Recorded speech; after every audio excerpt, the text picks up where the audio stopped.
Ooh, welcome, ladies and gentlemen. Welcome. Man, they got How me we with the mean doing? red tint over here. How we Ooh, doing? How we I feel doing? How very we doing? How are we doing? How was little your less weekend, red man? tint over here. I feel better now. Who's over here looking like Shannon Sharp with the wrong makeup lady. Oh, shots, shots. How was the Welcome, weekend, man? ladies and gentlemen. Welcome. We're gonna let y'all file in. This is the 211 show. 211th episode, as my podcast partner said. Let me turn you up a little bit so I can hear you. Y'all know what it is. I am your co-host Reggie. I'm your co-host Norwood. But man, how was the weekend? You can't. We ain't talked all weekend. And you We going straight Celebration to it. We're Bowl. getting straight to it. I mean, I'm big drunk. I mean, I don't know. I ain't really the I mean, reason we we'll don't talk about talk the is 'cause I was Celebration geeking. Bowl later. I'm talking about all of the surrounding festivities, foolishness, and shenanigans.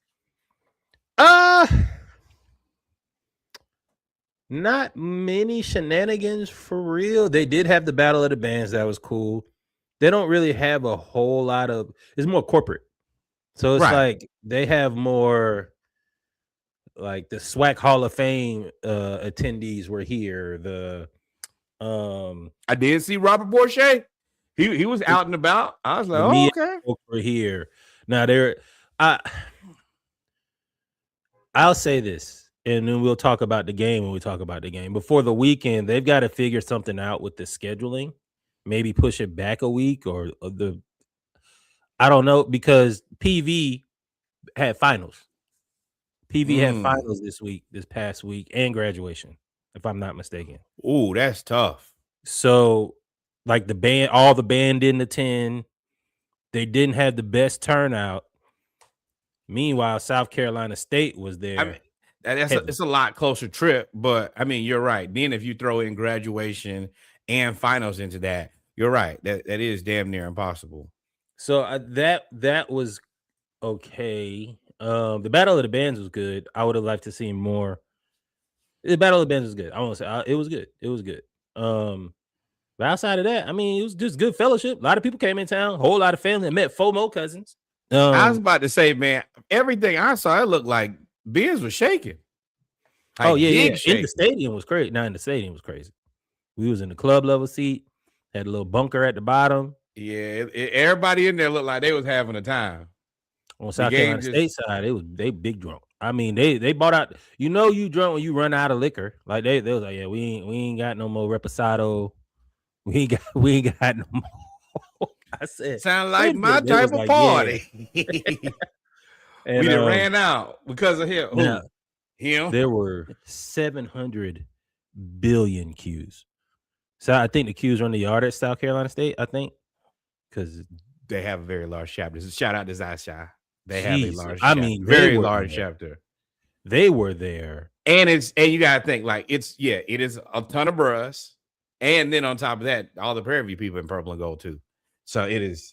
I'm sure that was probably bonkers. Now Prairie View was live. The people that were there, they're time. They had the signs. They said Snoop Dogg, something dog, Fire Dog, Bulldog, PV by 40. And they went up 21-0, and they kept showing that one sign. He kept showing it. Every time they scored, he was showing that one sign. Hey. They were big mad on South Carolina State side. They were big mad. I can believe it. I can definitely, because let's save all that, because that was one of the games of the year as far as I'm concerned. Well, in all of football, if you watch that game, it was if you're a football person, you like that game. Well, Jackson State, Alabama State was similar. Yeah, it was. Yes, it just they didn't come back. But yeah, pump your brakes. Let's pump our brakes on that. Right. We're gonna move on to the Atlanta Hawks. Atlanta Hawks is where we're gonna start with a little Hawks talk. It is relatively refreshing. It feels good for this team to be this pretty solid right now. And we can start with the Pistons game, as the Pistons are currently playing the Celtics. Got that right there. And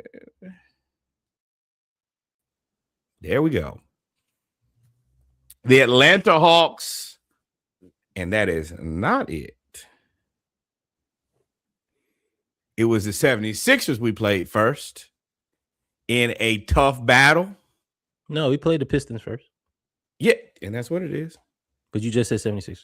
Yes. We played the Pistons. We did not have Trey. We did not have Kristaps Porzingis. That's like $70 million on our books. It's going to be tough, damn near impossible to beat one of the best teams, if not the best team in the Eastern Conference, without $70 million in players. Their bigs are big. Jalen Duren is a man and a half, and it's not a lot we can do with that. Yeah. But we haven't had Trey or Porzingis when we played them, I think, the last 3 times. I think we had Porzingis last time, but no Trey. That's the reason I said if we had Trey, I think we would have got over the hump, because last time we lost by 1 point. Yeah, with that being said, allowing 142 points is egregious. I mean, you can't. Isaiah Stewart was 17 points. That team. Well, first off, bad luck for the Hawks, because this was not a game on the schedule. This is because you didn't qualify for the play-in, so they gave you 2 extra games while the play-in was going. Otherwise, you essentially would have 2 weeks off. And in order to make you still play or want to win the play-in tournament, they make you play other games. And you got to get to your 82 games. So it's kind of it's basically a flex game. And right. Yeah, but the flex game was the 2 flex games were the Pistons and the 76ers. Right. So that's just an awful draw to play the Pistons 3 times in the first quarter of the season, and they're the best team. 3 or might be 4. 2. I want to play them. I know we got beat. I know we got physically beat up, but I think that our team is in the growing pains part, even though we're kind of still moving along, playing well without Kristaps and Trey.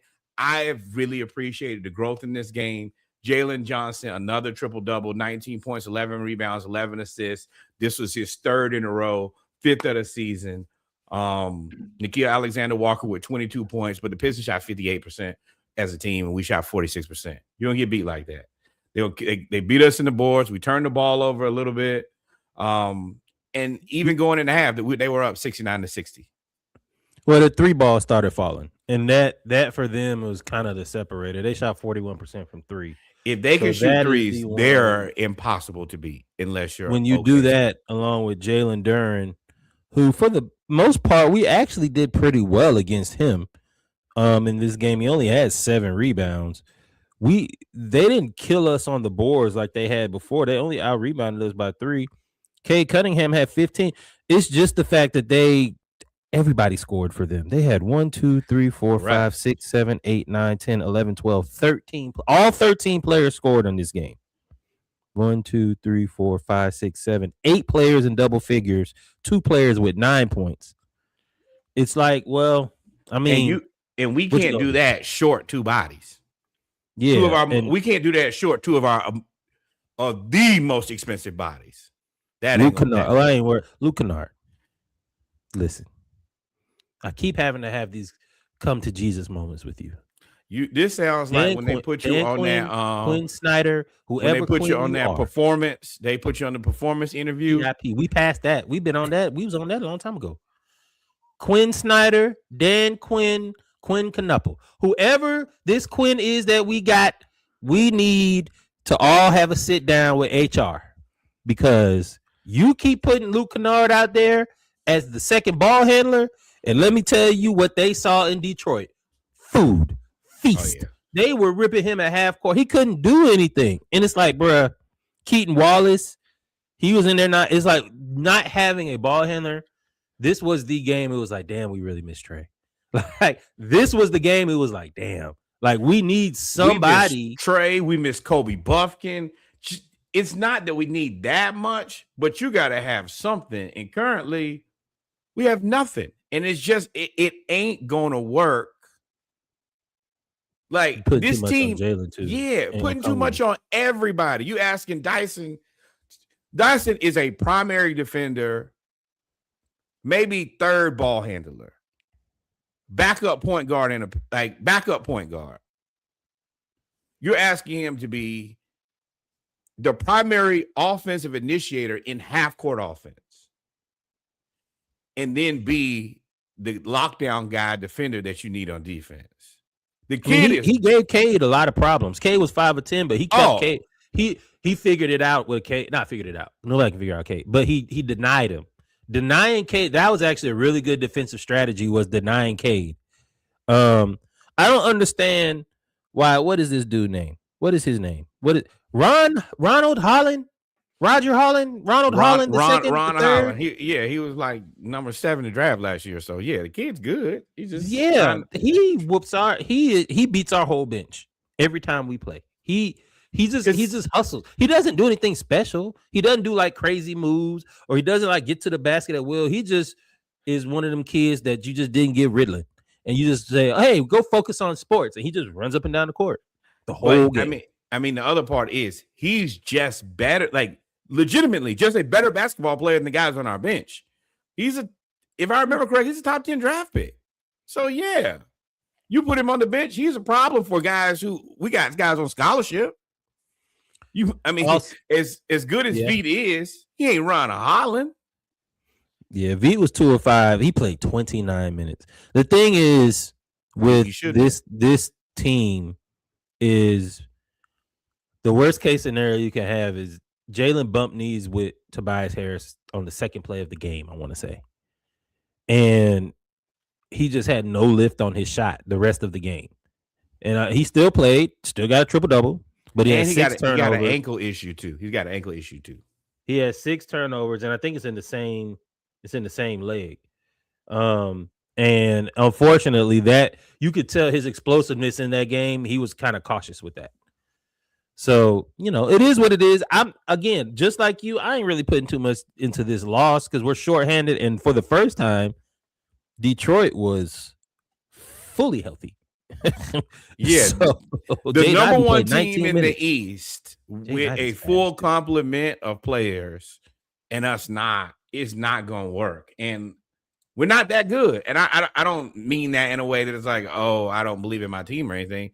I'm just going to be realistic. At this point, that Pistons team has been together longer. They've gelled, and they're playing with their full complement of players, including Cade Cunningham, who's one of the best basketball players in the NBA. It is what it is. It is what it is. I did like that. We can go on to the 76ers if you want. I did like that Ricochet has started to shoot his way out of the slump, which is fantastic. This was a great game. Fantastic game.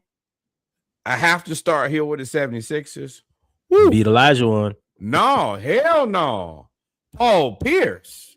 PG. Oh, yeah. Man, I know he's been through a lot with his injuries and everything else, and podcast P and X, Y, and Z and all of that. Oh, to watch him play basketball when he is what looked to be full go.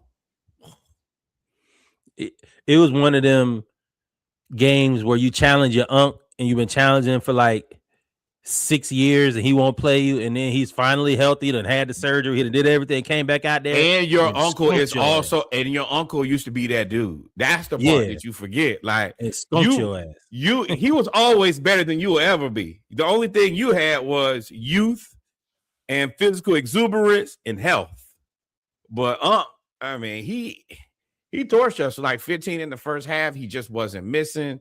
And we played good defense. We played tough on him. Even when we won the game, that very last shot that he shot went down and in. Veet was right there in his face. You can't play any better defense. Man, I see how that wasn't him. That was Grimes, the last shot. His last 3, he banked in. You're right. I was like, I thought we was going to lose. Once he banked in the 3, I was like, why would you? I can't believe they didn't give him the last shot. Now, that was surprising. You probably, I would have to go back, but I'm pretty sure we denied him. Like, no, you can't let him get the ball. No, he was on the elbow. I was like, But Grimes, you Grimes. nah, I like Grimes, and if I'm Ricochet, a lot of Grimes' game I'm trying to steal, a lot of it. Yeah, Dyson, 27 points, 10 that's what I was gonna rebounds. say. Dyson was the one that was the neutralizer in this one. I do think that his hand was bothering him, and I think that was the reason he was a little reluctant to go to the bucket in past games. He was ready to not it just going laid up right 13 at to the basket, 19. right at 27 and 10 at the point. If he can get you 15 and 8 at the shooting guard position with defensive player of the year type stuff, which I know people say it's crazy to want to throw remember he was number 2 last year, and the only reason he was number 2 is because he was a guard. And the reason that he's not, I don't think, I mean, he's not gonna be in that conversation this year is you made him play point guard. Oh no, he'll be there. I don't think he's gonna have time enough to recover because there's some guys playing really good defense. But you've even at the sacrifice of the defensive player of the year, his skill set has emerged in a way where, once again, Pelicans, shout out to you guys. I don't know how you let this guy walk out, and he's getting better and more confident. I watched a little thing with him and Okongwu, old man in the 3. It was like you get to see some of his personality, but this guy likes to play basketball. He just, hey, this is what I do. I'm trying to get better, and I think that that's kind of the thing that majority of these young guys have right now is, okay, I know where I'm good, but I also know where I'm bad. But I'm not going to be Ben Simmons and never work on the things that I'm bad at. If Okongwu says, hey, man, I need to come back with a jumper, and I come back with a jumper, and at one point he was 4-8 from 3. Really 4-7. And then Dyson's like, oh, y'all need me to be able to score more aggressively and ball handle. Okay, I'm working on it. Okongwu, 20 points, 15 rebounds. Quinn, why was he not starting the whole season? Yeah, but also him and Embiid got kind of a ongoing, I won't say history. Well, yeah, it's a thing. They go at it. Him and Embiid, and Embiid don't like Atlanta. Embiid ain't never gonna like Atlanta because of that whole playoff series. Right. But Embiid, because he can't move, Okongwu basically can stick with him. Now he's the old uncle now that the young kids can beat up on because he can't catch him. But beat up on is still 22 and 14. Like he's just so tall. He's so tall.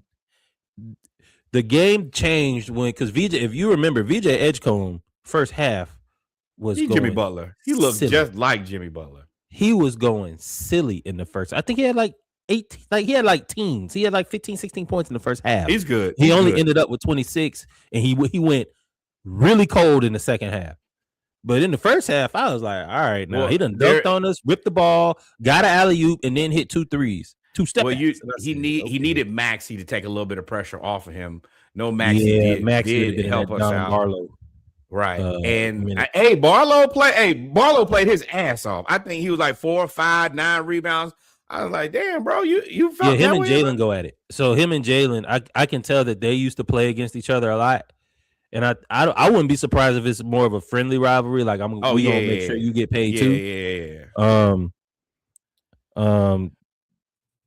Yeah, they needed Maxey. This team, unfortunately, the way the 76ers are built, this roster, you really can't have anybody out if you want to be successful. They don't have definitely not Maxey because he's McCain can't. And McCain will be better. I think he's in his second year slump, and he was hurt most of the last year, and he's getting his sea legs right. But I mean, you got Kyle Lowry, McCain, Drummond, Edwards. I don't know who Walker is. And Jarace Walker, he's solid power. The power forward, he's solid. He's very intense. Yeah, like the Manimal, and then Bona, very much so. Eric Gordon is just a waste of a spot at this point. So you can't have anybody out. But I mean, they stars. Well, they're guys. Like they guys are guys. Embiid it's kind of like Embiid has regressed back to like a normal center. So where before he was tall and fast and athletic. Now he's just tall and still athletic because you can't leave him out there. He'll shoot that three all day, but him getting up and down the floor is tough. And like loose, like anything where you have to actually get on the floor, it looks like it takes every bone in his body to do that. It looks terrible. He's still good though. He's so much taller than everybody we got. Then after you move him out of the way, you move Drummond in, and he's still bigger than everybody we got. I would love to have Drummond as our backup center. Yeah, Drummond just cannot score. Right. But we don't need that. We just need you to be big. And that's what he did was, all right, well, hey, back up. Yeah, he had 10 rebounds. He was second on the team in rebounds. And he only does that with us. He only does that with us. With Jalen. Jalen 12, 10, and 12, only 2 turnovers. He had a bad shooting night. He's kind of in a shooting slump, but they can't do nothing with Jalen. Jalen and Okongwu are a problem for them. Dyson Daniels, 27 and 10. He just realized they couldn't. There was nobody when they moved Edgecombe off of Dyson and they put him on Nickeil Alexander-Walker, who was 3 of 18. They decide, okay, Dyson go to the cup. Then they take him off and they put him, whoever Paul George was guarding, they went right at him because Paul George, as good as he is on offense, him and Embiid, them legs don't. That reverse, that back pedal. Yeah, and you're just not uber confident in, I'm gonna do like he had some bad leg injuries, man. Like it's just I don't know if I want to put, we're at that age. I'm not even gonna try to do that. Not that I can't do it. I don't know how I'm gonna feel after I do it. But I see why people are Paul George believers. It was really good to see. We could definitely use some height. Jalen Johnson has not played good over the last couple games, but even in the games that he doesn't play good, he's damn near he's a triple-double. And if you can play bad and be a triple-double, you play good. That triple-double streak gonna end once Trey come back. But I mean, he's and relying on Veet to be our 3-point shooter only pisses me off even more because he makes them. Yes. But if we could have Kennard just do anything. I think there are a couple things I want to account for here. I think that Nickeil Alexander-Walker and Jalen Johnson are probably a little tired because it's just a situation where it's like, all right, well, we don't have Trey. We need you guys to make up the middle. And they've done a damn good job of making up the middle. And I think they're a little tired. You got Dyson, who was injured. And on top of that, you ask him to grow his skill set. Risache, it's not a sophomore slump, but he's still trying to figure himself out. And then, you got the other guys. V has been really consistent. Mogay played for a couple minutes. He was okay. And we getting Ace Newell moments. And I think that with the trade return, I think we're about to possibly see the same thing that we saw that, hey, man, maybe we can live without Trey. Kristaps and his Potts issue, I think that he's not going to be as good as Ace Newell is not going to be as good as Kristaps, but you might as well play him. You might as well let him get better. And yeah, physically he needs to gain some weight, and he ain't going to be 7 feet like Kristaps, but he's going to be available more. 3 or whatever he is. And Ace Newell shoots it. He'll shoot that shit, man. And he makes it a lot. I didn't think he was going to be nearly this good of a shooter this early. Yeah, with his shooting ability and to pair that with Muhammad Gay, who is just lightning in a bottle at this point. I think you could probably. I mean, we've been living without Kristaps. I mean, so right. It's with Trey. We've had Trey for so long. You know what it is. You know what it isn't. With Kristaps, you just got here, and you already missed most of the game. We can 100%, as much as we appreciate, and I will always say he was a value add because he helped us fix our bugs. You can go. And I think that that's a perfect place for us to go is the injuries. Kristaps hurt. Trey. So 2 more weeks? So this is the thing. I don't think so 2 more weeks. They say that he's returned to like practice-ish. It's the NBA season, so they don't do a ton of practicing, period. But I saw him shooting after the game. The shot did look pretty normal, looked like Trey. He looked pretty healthy. We're off until Thursday, I think. He may play this week. I think we probably have one practice this week. But yeah, it's another big I think break, that's which right. I'm excited about is we play Charlotte. But for me, it gives us time for him to get ready. I think that he'll play by the end of this week or very early next week. Trey? Yeah. Yeah.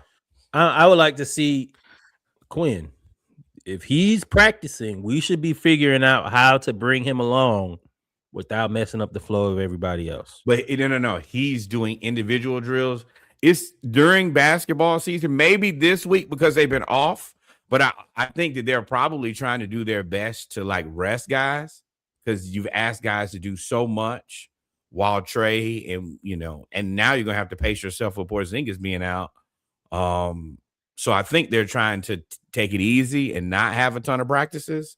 So at this point, I don't think they're having practices. So it's going to be more of a walkthrough in game type of situation. That means it's gonna be growing pains because Trey gonna come in and hold the ball. I'm gonna tell you that right now. He gonna come in and he gonna hold the ball. It maybe not as much. He'll probably put effort, but it's hard to break habits. And his habit is to go to the pick and roll. And unless you're gonna run pick and roll with Jalen versus Okongwu, then it's gonna be some growing pains. Yeah, I want to be as optimistic as I can about this thing. I want to say that he's going to come in and he's been watching the game and he's been paying attention and he's going to understand I got to be a cog in this wheel, not try to be the whole machine. I'm trying to give him all the grace in the world, all the benefits of the doubts that I have. And I have tons of doubts, very little benefits. But the ones I do have, I'm trying to give to him. And we're just going to see. I do think that there is a space where I don't think they're interested in moving him right now, number one. And I think that there's a way where this works. Now, long term, I don't know if it works for him getting the type of money that he wants because of what he's already earned. That's a different conversation. But can he play within this system? Yeah, as long as he puts in the effort on defense and at least looks like he's trying and doesn't look like he's loafing and you move without the ball, then there's a way for this to work. But you got to put in the effort. You can't come in on Trey Ball shit. They don't need you. You're a luxury at this point. I hear you. I'm gonna let y'all know right now. Kristaps and Kennard, package them motherfuckers and they can go. I would love to see Caleb Houston, however you want to pronounce it, come in. He comes in every time he come in, he hit 2 or 3 threes, and it'd be pure. Right. Now, his defense for must be absolutely awful. But what we're getting out of Luke Kennard at $10 million, and yeah, give me something else. I think that Caleb Houston can do enough. I did want to give this update. This is a very big update. Kristaps Porzingis will be out for at least the next 2 weeks as he goes through further testing for his POTS, whatever that thing is. It confuses me because, number one, if he's that sick, why is he going to the games and not getting treatment during that time? And also, he said 2 weeks ago when they asked him about it that it was not from this. And it definitely looks like it's from this. He said with Potts, he can't. You're not even supposed to be able to stand up. Can you stand up? Your heart start beating, but it's not contagious, and it's not really like you can't die from it. It's just wrecks your body. But I don't know what to do with that situation, or his little money just burning up. I will say that. That is what I will say. Yep. Let's move right on to the foolishness. We had a NBA Cup showdown. San Antonio Spurs played against the OKC Thunder. As you can see, OKC was up. 2 minutes and 40 seconds left In the second quarter, 49-33, and the Spurs and Victor Wembanyama come back to win 111-109. We thought that OKC could not be beat, and the alien showed up and proved otherwise. Bruh. How you feel about this? Did you watch this game? Yes. Bro, Victor Wembanyama played in the first half. I think in the first quarter, because I think they were pacing his minutes because he had just returned. 12 game in 7 minutes of basketball, he was a plus 20. He is in 7 minutes in the first half. He played for 7 minutes. He played. He was a plus 20, and then they paced him for the second half. Now this was a great game because Wemby hates Chet Holmgren. I don't know what that beef is. Pause if necessary. I think he selected a guy and said, "Hey, this is the guy who I'm going to be matched up with." They already won a championship, and I didn't like him. How about that? No, this goes back to under U16 USA. Like he's hated him for a long time, and I don't know why. Maybe it's the Shaq David Robinson thing. I don't know. Right, make it up. He does not like him. He does not like him, and then OKC plays that really tough brand of defense, but then they call it ethical basketball. As he said, he took the shot at SGA, which I like. Spicy. Right. He took the shot and said, "Hey, I'd rather play ethical basketball and it's beautiful and pure." And he hates Chet. Yeah. I forgot. Their personalities are so different. The Thunder are fashionistas. They are white boy Chet with the in the hip hop game. They dressing, they dressing alike but different. And Wemby is going to the Shaolin monks and practicing with them and going to chess tournaments. Like their personalities of him versus the Thunder is so different, and he is extremely serious about beating them. Like them. He's like, I want y'all. And it's fun, and it's ironic that he becomes a Spur, and you find another tall guy who is elite at everything and extreme, and whole life is basketball. Outside of that, I'm boring. And it's like that's all they get. But they keep getting them. And it works. And you're right. Yes. The Navy Admiral, right? Really good, but you bored. The big fundamental, then you get the alien. And Victor's like, I play basketball, and I play it the right way. But he ain't no chump, and that's the thing that I think that they probably, even before he got there, y'all never gonna chump me off. I already come to y'all as a Frenchman, and y'all know how that what that comes with. Let me be very clear. Y'all ain't chumping me off, and I'm better than all of y'all in a way, and I do things that nobody else can do. Yeah, they done figured out that little inbound lobs play. I haven't seen anybody stop it yet. And then you add on top of that Fox, who I was like, trade him. No, maybe not. At this point, that allows them to then play Dylan Harper off the bench, right? And he's like crazy. I hate to tell you, Giannis, don't call the Spurs, and Spurs, don't call Giannis. I'm not giving up my depth for you. I'm not. They have so many combinations because you forget that they be playing Victor Wembanyama at the 4. Luke they be Cornett at the 5. and he's a screen demon. Jump out at he might not make it out there. But now, and if you noticed, I don't know if you saw it, Wemby did what Cornette did. Instead of trying to run out there, of course, Wemby's also 7'5". Right. He just did like this and jumped up, and I was like, bro, I know you can't see the rim. Like, and it's not like there is an alien jumping up in front of me. Even if I can see the rim, I am distracted. Devin Vassell, 23 points. Like you said, Wemby, 22 and 9. Fox, 22 points. Castle, 22 points. SGA, 29 points. Chet, 17 points. Jalen, 17 points. Spurs present a problem that OKC, I don't think, had considered. You ride real high, feeling great about yourself. Everything is going your way. No. This is only a second loss. I agree with that. I agree controversial with defensive play.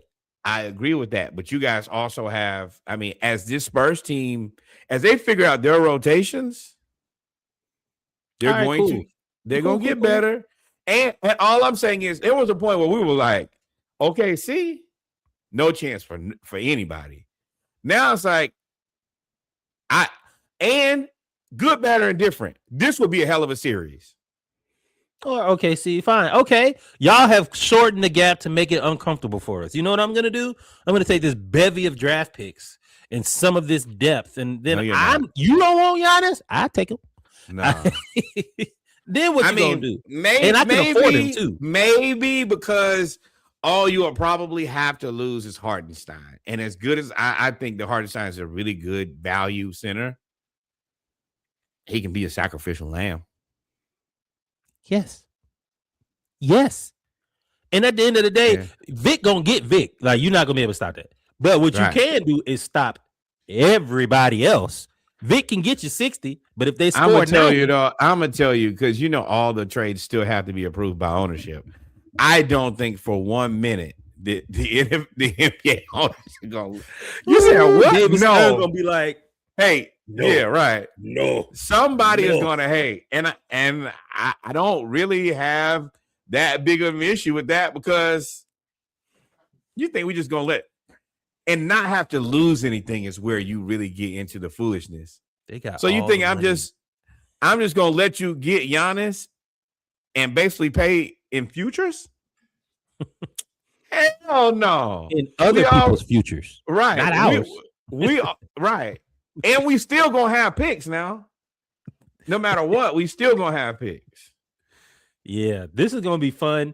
This whole Texas, Oklahoma basketball, shout out to Dallas, but really Houston, San Antonio, and OKC. Dallas cooked their own books, man. Nobody feel bad for them. This is gonna be, but I'm saying they could have made it. They could have made it an interesting foursome when it comes to those four teams in the West, because they're all in the West. If Kyrie was healthy, then you having a different conversation. And I mean, I ain't gonna say if AD was healthy, because he never been healthy. Yeah. Next up, very interesting game. Lakers beat the Suns 116-114 in the the villain battle. And I want to say this was going to be an ongoing thing. Not gonna lie to you. I thought this was a one-off. And then they just play basketball like Bron normally does. But Bron was like, whatever Dylan said, them times ago. And when Dylan got ejected, because sucker shit. Bron should have got a foul there. That was a LeBron call. He definitely chopped him when he shot that three and made it. And he was right. Bro, I shot the three at the end of the game. LeBron chopped me. I deserve that call. But they don't like you. And LeBron is LeBron.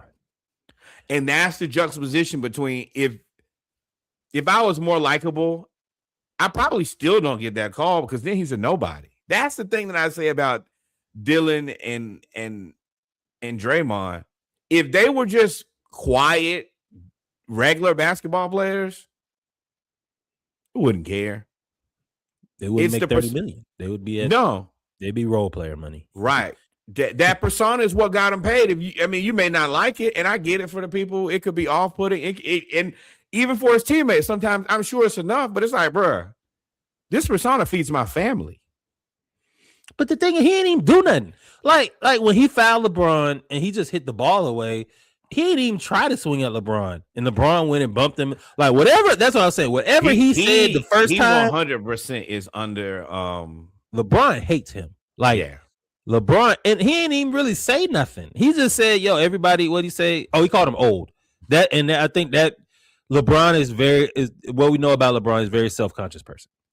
And when he called him old and all of that stuff, and then because LeBron ain't never confronted nobody pre-game. He's never done any of those things. Stephen A. Smith. That was before Stephen A. Smith.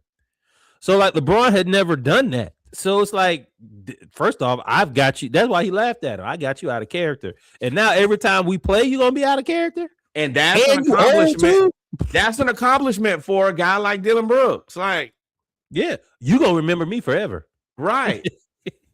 I have to remember you. You're the second greatest basketball player of all time. You remembering me is a W in my book 100% of the time. And it was a foul. Oh, for sure. Braun was hot. Dylan had run him hot, and he was like, man, to be realistic, he kind of gotten outside of himself because you could have lost the game. Also, another thing here, should have lost the game. Braun goes and takes the free throws at the end of the game. And this is where the Lakers are a very interesting team. It's cool that you got Austin Rivers. What's Austin? I can't think. Austin Reeves, excuse me. You got Luka and you got LeBron, and everybody's kind of like trying to figure their space out, trying to figure everything out. But LeBron, number one, not the greatest free throw shooter. And LeBron, this is like not 74% or something like that. Yeah, this is not really your team anymore. Like your legacy here, but this is Luka's team. And they asked LeBron, he was like, I just went and shot the shots. Who else? Like he was very nonchalant about it. And then JJ was like, no, Luka was supposed to shoot those, which makes all of the Rich Paul chatter about, how them not being good enough to win the Western Conference. There's something going on as far as background noise in that locker. Oh, 100%. LeBron I 100% believe LeBron is trying to get out of there. I just don't know. There's nowhere for you to go, LeBron. There's nowhere for you to go. Austin Reeves didn't even play this game. No, he's injured. High ankle sprain. Now, Marcus Smart. Hold on. You blaming Marcus Smart, or you blaming the guy who got Marcus Smart on this team? No, I'm just talking about his performance for today. Rui Hachimura, 3 points. Like, ooh. You blaming Marcus Smart? Vanderbilt. He was supposed to be the defensive guy, and they just don't play him at all. Send him to Atlanta. You want Luke? Y'all need shooting? I'd be more than happy to send you Luke Kennard. Y'all send us Vando back. Happy. I mean, he don't even play. Yeah. The Lakers gonna have to do something. The Lakers are the Suns. I mean, the Suns are playing out like nobody thought the Suns were going to be a reasonable basketball team after losing KD, and Jalen Green still not playing, and losing Bradley Beal, and at the point where the team looked like it was going to be good, they weren't. And now that everybody expects them to be bad, it's like, oh wait, y'all are. And Dylan Brooks is playing really good basketball. I mean, he was 6 and 9. I feel like he deserved more shots. But I mean, Devin Booker gonna take 17 always. There's really nothing you can do. No, they're not supposed. The bigger issue is the Lakers only beating the Suns by 2 points with LeBron and Luka, and dominating 20 and 13. 20 and 13, yeah, 20 and 13. He is going. Lakers don't have enough money to pay everybody. Oh yeah, LeBron. Reeves gonna want their money. He gonna want his money. Luka been paid, and remember, Aiden is on a player option. And let me tell you, if he can pay 8 over there, I pay him 15. Oh no, yeah. I mean, at that price, it was always. I always said the Hawks could use Ayton because he has a mid range, and he shoots it. But It was the fact that he was getting paid 40, 30, 40, 50 million a year, and it was like, At $15 million, no. But also, if I'm the Pacers, I lost Miles Turner, I might be able to say, $20 million, I'll take Ayton. Who was the same? It was a very similar player. Same bill. Just better rebounder. Right. I can't believe there's so many bigs in the league that are 7 feet that just cannot rebound. And Josh Hart gets 7-8 rebounds a game. That shit pisses me off. Just had 27 and 12. That shit infuriates me because it's just effort. It's 100% effort. And that's all it's gonna be. Either you're gonna do it or you're not. Yep. Let's talk about your boy, man, MJ. Yeah, I ain't no trade rumors, no updates. Hold on, wait. I wanna hit those real quick. Giannis, of course, he is gonna get the hell out of there. I put it in the group today because I don't think y'all understood what I was saying. They got smoked by 50, didn't they? They got it was like 30 to the Nets. The Nets are literally one of the worst teams. They drafted 5 point guards, and they're just trying to make them fit into different positions, and they're actually doing a decent job. Michael Porter Jr. is averaging like 25, 30 points a game. He's shooting that shit. But you cannot lose to the Bucks. And they got whooped by the Bucks can't lose to the Nets. And I think that Giannis is understanding now, I can't win with this team. So now they got to try to trade him, but he's out for the next probably 3 weeks with a high ankle sprain himself, which decreases his value because if I trade for him, there's a risk that Achilles could pop. Yes. And he's done this for the last 2 years in a row. He's had a non-contact injury. He had to sit out 3-4 weeks. So it's chronic too. Looking at this, well, okay, we can leave the Lakers. Hope you don't mind. I press that. Yeah. We could leave the Lakers. I'm looking at this list you sent. I'm only worried about the Hawks. I ain't really worried about anybody else trading for anybody else. Everybody can make a trade to be better. This tier 3 of like Trey Murphy, Zubac, Herb Jones move, I would take any of those 3. Any of those 2. I don't know. I want definitely Trey Murphy, but I don't know what we would give them back. I don't know. They probably give us something, knowing them. And I think that they probably are blocked. I think we're blocked. Don't call them for anything. Last 2 times we've gotten robbed. If I get robbed a 3rd time, then it's on me. Zubac's $18 million is very interesting. Super interesting. I didn't know it was only $18 million. And I said that last time. Herb at 13. I was like, he's less than $20 million a year. And he's leading the league in rebound or second in the league in rebound or something like that. I don't think that there's no way the Knicks move Josh Hart, but if he ever becomes available, I am extremely interested. They putting anybody on here. Dyson is not good. Dyson cannot be traded. He has a poison pill. He can't be traded. See, that's the other part. People do not actually do research. They just put lists together, and then from there they try to tell people, "Oh, that's what it's going to be," and they're not trading. We're not trading Dyson. We're not for Giannis. Not doing none of that. But nothing. And stop putting out these stupid ass trades. Jalen Johnson is not available to be traded. If they trade Jalen Johnson, there will be a mutiny at State Farm. We won't have a team anymore. Yeah, you can't do that. Not when him averaging. We finally got because before the 8 minutes in, I ain't gonna say that. No. We're not trading him. Milwaukee, y'all can go ahead and put that to bed. I know he's from Milwaukee, but he has $150 million that he can fly up there and visit as much as he wants. And his parents love Atlanta. If y'all don't know this, they be there. And his brother is on the team. Did y'all know that? Yeah. It's not happening. Let's just go ahead. Y'all nix that. What they say? Nip that in the bud. Let's go ahead and nix that. Nip it in the bud. Not happening. Don't ever bring that up. That's not a conversation that should ever be discussed at all, ever again. I do want to briefly talk about your boy, MJ. He is like the blacks in NASCAR. And that's what I thought is for y'all who haven't listened. Michael Jordan and 23 Racing wins a landmark antitrust case against NASCAR, forcing major charter changes. What I have read about the way that NASCAR was set up was basically it's like 4 families, very similar to like the mafia-esque. And then anybody to get in, you have to pay an exorbitant amount of money, but the 4 teams still keep the lion's share of the profits. And 2 things here. You got Mike, who's a winner. He ain't in the business of losing. He ain't in the business of being taken it. Yes. And he ain't in the business of losing. His team is winning, and you need black people to fix things. And he came right on in and said, hey, this cool with y'all. It's me. It's Mike. Big Jeff. Y'all call me Big Jeff. I got just as much money as y'all. Right. And apparently, number one, they settled for an undisclosed amount of money.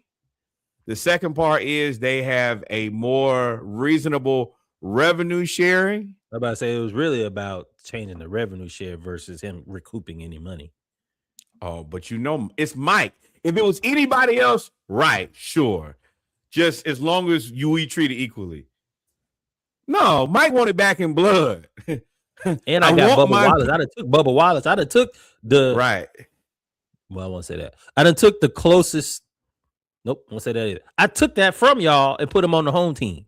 Right. So NASCAR agreed to make all 36 Cup Series charters permanent. They 23 Racing and Front Row will get back their charters and an unspecified compensation, which means all of it. And then, like, he's Michael Jordan, the greatest basketball player to ever exist, has fundamentally changed NASCAR. It's a big deal. It's a big deal. It's unbelievable. Like, Michael Jordan is an icon. Sneaker icon, investing icon, NASCAR icon, the greatest basketball player ever. And I played a little baseball too. And I'm giving the money back now. I'm like, he done built like 3 hospitals, boy, the Dolphins. And I can still out drink and out smoke all of you. And I smoke 5. I smoke 5 premium cigars a day. What? I mean, it ain't but one, man. But congratulations to Mike, man. This is a hell of an accomplishment. And not only is it just a hell of an accomplishment to do this in sport, but to do this in a sport where we're just not present. I can only imagine the scowls and the feelings they have as the one black guy there. And it's nothing you can say because he's Michael Jordan. And and you know me, I'm real black. So I want him to sign the best white drivers ever, so that you can go up there with the Roger Caruth, please get the black drivers and the white drivers. I want everybody to drive for Team Jordan, so that all y'all can be mad. That would be hilarious to me. Let's be real. It's a very rural sport. I think that's the way to say it. But NASCAR is run by rednecks. Not that long ago, they had nooses. And now you got 2024. You got the black cat making them bend the knee. Oh my God! They're gonna ask for a Trump intervention soon. Trump ain't gonna play with Jordan. I know the same people you know now. Yeah, you know they got each other's phone number. Now he might not ever own up to it. But do I think that Michael Jordan, Donald Trump? They got a couple things that they definitely in the book of numbers you need to know. Like, when you got there, here's the people you need to have on speed dial.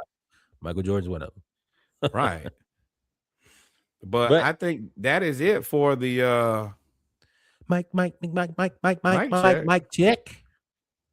Or you want to knock out Celebration Bowl now? It's really the only HBCU thing we got. We can, because then that means I can go drink. Well, all right, let's do this then. If we're gonna do that, don't mind. I'm gonna do this.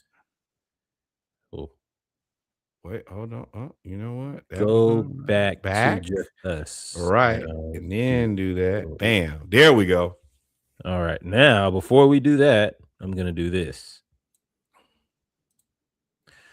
3, 2, 1. Welcome, ladies and gentlemen, to episode 211 of the Splashcast Monday Night Raw. I'm your co-host Reggie. I'm your co-host Norwood. Our powers combined. We are your HBCU homeboys. You could have been anywhere else in the world. You came and kick it with us on this beloved Monday night. Yes, sir. Y'all know what it is. We start out with HBCU news around the culture, followed by football or whatever is in season at the peak of its season, which is football. So then we'll do NCAA and NFL. Go back and listen to the mic check if you're listening to the playback. If you're here live with us, all right. We are now going to get straight into HBCU news around the culture, because all we really got is the Celebration Bowl. And it was a celebration, and it was a bowl. Let me tell you. It was a great game. Yeah, there we go. It was a great game. South Carolina State comes back from 21 points down to... We thought it was over. I ain't gonna lie to you. I was like, oh. And people was in the chat I'm in multiple chats, and they're like, "Oh, well, this is over. This is a thrashing." Big And I mean, at that point, Tremaine Jackson, I know he's probably on the standing on the ceiling. I have come into this conference. I told everybody I was gonna smack everybody. I said I'll see y'all in Atlanta, and I'm up 21-0. 21 At nothing half. at half. And it was worse than the score looked. They looked The drubbing. They were cutting their ass. Better than them at every position. Quarterback, running back, defensive line, offensive line. First off, shout out to Tremaine Jackson. That is the closest thing to the HBCU version of an SEC defense, like an Alabama, a Georgia, that you're going to see. Big, I don't fast, think strong. they missed any tackles. I don't think they missed any Aggressive. tackles. But And I think that's his thing, though. He's a saying, defensive line coach. So, yeah, and if you're a Power 5 guy, especially if I'm not saying that like I just because I was watching the game. If you go back to the stats, I don't think they have a missed tackle. They didn't really miss any tackles. It was very impressive in the first half. And in the second half, I don't know why the offensive coordinator, he pulled a Mike Bobo. They were going up and down the field, and then he decided to run a double reverse inside his own 20 on second down. And I don't understand why he did that. It didn't reverse. That curl didn't curl. State went in there and scored, got that 3 and out, came back in, and it was a Rudy moment. They brought in Stubblefield, the backup quarterback for State, because their starting quarterback, South Carolina State, looked scared. He looked like Ty Simpson in the SEC championship. They hit him on the first drive. They smacked him. Bow. I was like, ooh, shit. Like the crowd said, ooh. That he was not the same after that. The limited time I played in high school, that will make you start. Who was that? It was like, I was seeing ghosts. Is that Sam Darnold who said that? That will do that to you. Ryan Stubblefield came in, 234 passing yards, two passing touchdowns, 1 rushing touchdown. He was the MVP. Jordan Smith, 9 catches, 152 yards, 2 receiving touchdowns, rushing score, and then the game-winning 2-point conversion. This is the largest comeback in Celebration Bowl history. Reggie is showing y'all the air quotes because it was a very questionable call. I do feel for the PV alum, the players, and Tremaine and Coach Jackson, because you are literally super close, and I'm not sure if he got in. Positive application. Yeah, but I don't. But I don't have no sympathy because you were up 21-0. You was up 21. If you was up 21, ain't nothing we can do. Cameron Peters, 412 passing yards, 4 touchdowns, one of the most prolific Celebration Bowl passing extravaganzas ever. Andre Dennis, 131 yards, 1 touchdown, 491 total yards for Prairie View. This was a great game. Was this triple overtime? Quadruple overtime. Quadruple overtime because of the new overtime rules where you go for 2. Yeah, let's talk about Cameron Peters real quick. Let's talk about Prairie View real quick. That whole coaching staff is impressive. Their offensive scheme in the first half, in the first quarter, when they went up 14-0, I was like, man, they're not really doing anything schematically that's like beating South Carolina State. Everything that they did, it was off schedule. He would just kind of run around, and they're all trained. If you go back and look, all the wide receivers, they run their routes, and then when he run around, they just break up the field, and then he throw it to him. In the second half, he was like 3-step drop, 5-step drop, play action pass, throw on that out route on the corner, post corner that went 80 yards, 75 yards, longest play. Beautiful pass, back shoulder passes, back shoulder throws. I was like, bro, he's hitting every pass on the route tree. Like he's hit, like on a dime. That was one of the best. He only missed 12 passes, and he had 3 drops. Somebody had 3 drops. I think there's a lot of. You know how we say every week, there are good players in HBCU football. These are 2 good teams with good coaching staffs. I think that Tremaine Jackson, he can coach a defensive line anywhere in this country. And that's what they both said. Hey, we can coach football at any level. Yeah, Chinnis was talking this shit. But Uh, your man, I do. We kind of glossed over him. You said his stats 9 for 152. Jordan Smith for South Carolina State just decided to win the game. Right. He had 2 touchdowns plus the 2-point conversion, but he made it was 4th and 17 and he made the catch. Made the catch for the first down. He made the he was pretty much their whole offense. He was all South Carolina State had. And because and all they needed decided you're not gonna run on us. They just said you're not gonna run on us. Right. And that was that. Legitimately, it was a great game. I hate that it ended that way. Nobody has shown me in the rule book either way on that 2-point conversion, whether it's an infinite goal line, right, or whether it's not. Nobody has shown me either one. Everybody says this is it, this is it, this is it. I need the quote. We need the quote put up there to say that boy. I want Dean Blandino to explain this to me, man. Tell me in simplest terms how did. But you're right. It was, and I think that made the game to me that better because you got the controversy. It really came down to 2 teams that were evenly matched. You had this big lead in the first half. You gave up the lead. You have quadruple overtime. I don't care what type of football you like. If you like football, you watch this game, you enjoyed yourself for 4 quarters and 4 overtimes. And shout out to ESPN showing this one first, because this does set the tone for bowl season. Because this HBCU Celebration Bowl, I can guarantee you, is probably the only bowl game that you will have where you have 0 opt-outs. You have 0 people leave. Yeah. You have 0 people transfer. Oh, they put that Montana game on after. I was like, oh, we done here. This ain't the same, brother. It's just because you got to do more. So right. Like this is it for HBCUs. So you're gonna get high level football right then and there because you're gonna have all the stars, all the starters were there, all the coaches were there, everybody was there, and it was high level. That was high level football. Yeah. And I'm sure Mercedes-Benz was happy to see a good game in Atlanta. So yeah, I don't know how many Falcons games they ran out of liquor. Probably very few. You know what? Should have been all of them. Should have been drunk. So at least you forget it.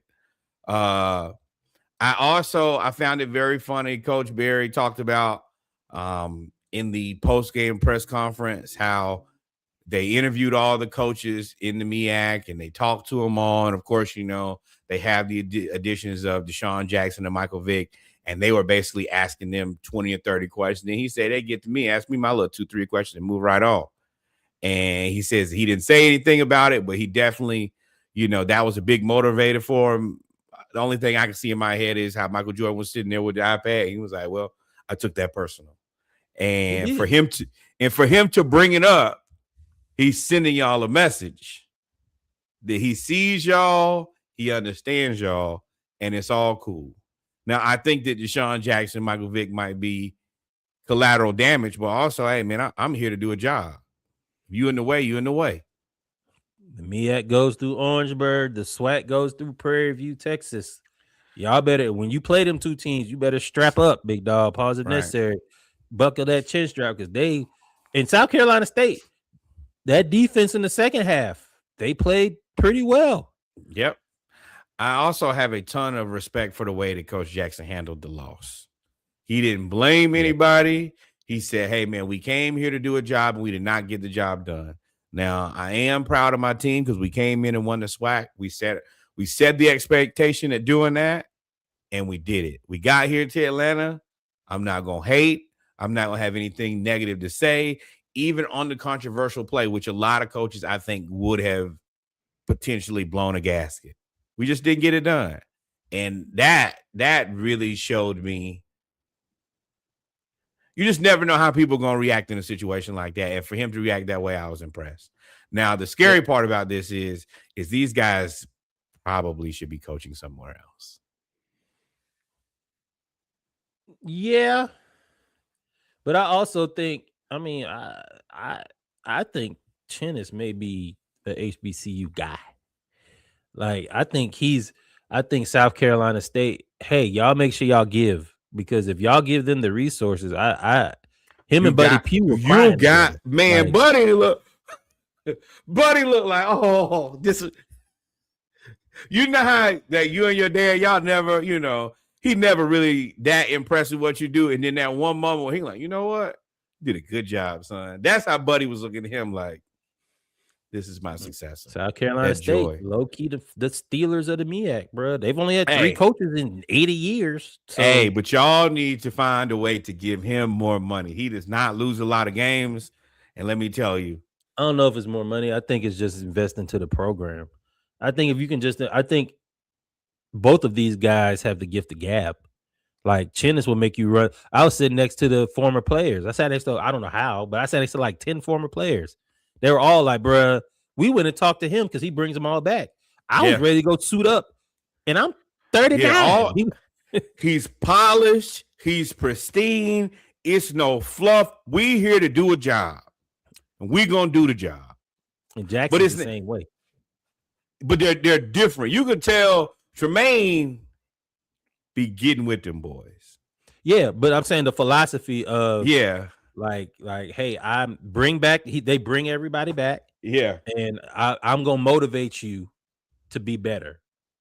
These guys are they're both former players, and they live and die football. Chip on their shoulder too. But that's the thing. I also think, man, damn, they could coach somewhere else and probably double or triple their salary and start inviting these HBCU like Alabama State should be in a bowl game. Just gonna put that out there. Right. I know they do FCS playoffs, but with all these teams opting out, Alabama State is like 8-3, 9-3. They're good. Delaware State should be in a bowl game. North Carolina Central should be in a bowl game. There's another conversation, and I saw it today right when I'm putting the pod together, but a potential HBCU playoff. But I think they said that they will have to give back the Magic City Classic, or not the Magic City Classic. What's the one that Southern plays in? The Bayou Classic. I think that's the one. They said that's the one that's going to throw it off because it's Thanksgiving weekend. Right. I don't know how I feel about that. I'm not going to say it's a bad idea. I don't know if there's enough schools. But I would much rather see Celebration Bowl.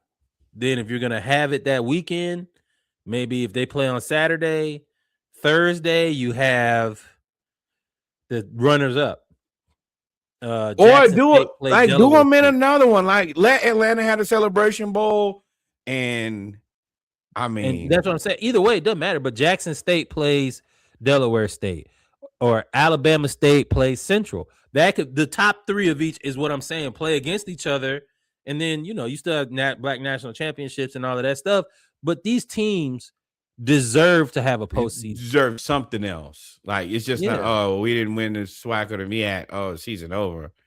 Nah, you're right. And I think that, you could call that the HBCU Cup. At that point. Right. It could. They still deserve a bowl. You're right. Even if it's, you're going to play 2 versus 2. All right, well, cool. We're going to go and win a trophy like everybody else. Yeah, do it in Charlotte or do it in Birmingham. Do it in the black ass city. Mm-hmm. I'm with it. Yeah, I'm down. Yeah. Let's make that happen. This is going to be a real clip. Clip it. Especially since y'all can't get homecoming together. The least y'all can do is give us one more, something else in another city. Hey, drop it in Louisiana. Drop it in Houston. And you ain't even got to play at the Texas Stadium. Play at the soccer stadium. Yeah. That's a good idea. I think that's what they should do, because they're not, and of course, unless you're going to get invited to the playoff. But but something, there needs to be something other than, hey man, we didn't win the conference, so we done. But the rest of these sorry ass schools, you got, people don't even want to play Georgia Southern in the bowl game, and it costs 7 teams. It's an HBCU. We might get trounced, but at least let us get people get their ass whooping. Right, something. Let them get. I saw the kids in the Xbox Bowl get Xboxes. Black kids like Xboxes too. Yeah, you're right. Something. Damn. But so other than that, man, that's really HBCU is now basketball season. It's going to be a little bit more upbeat when it comes to the upsets, because we've already got a couple there. So I can't wait for that. And the MEAC should really take center stage here when it comes to basketball. So this will be fun. Somebody hurt. Y'all still watching that terrible game? I mean, I'm just more depressed that the Falcons just got 34-3 against the Dolphins. Not me. You getting us closer to what we looking for. And we lost to the Jets, who got smoked by the Jaguars. The hell on. Well, the Jaguars are going to upset somebody.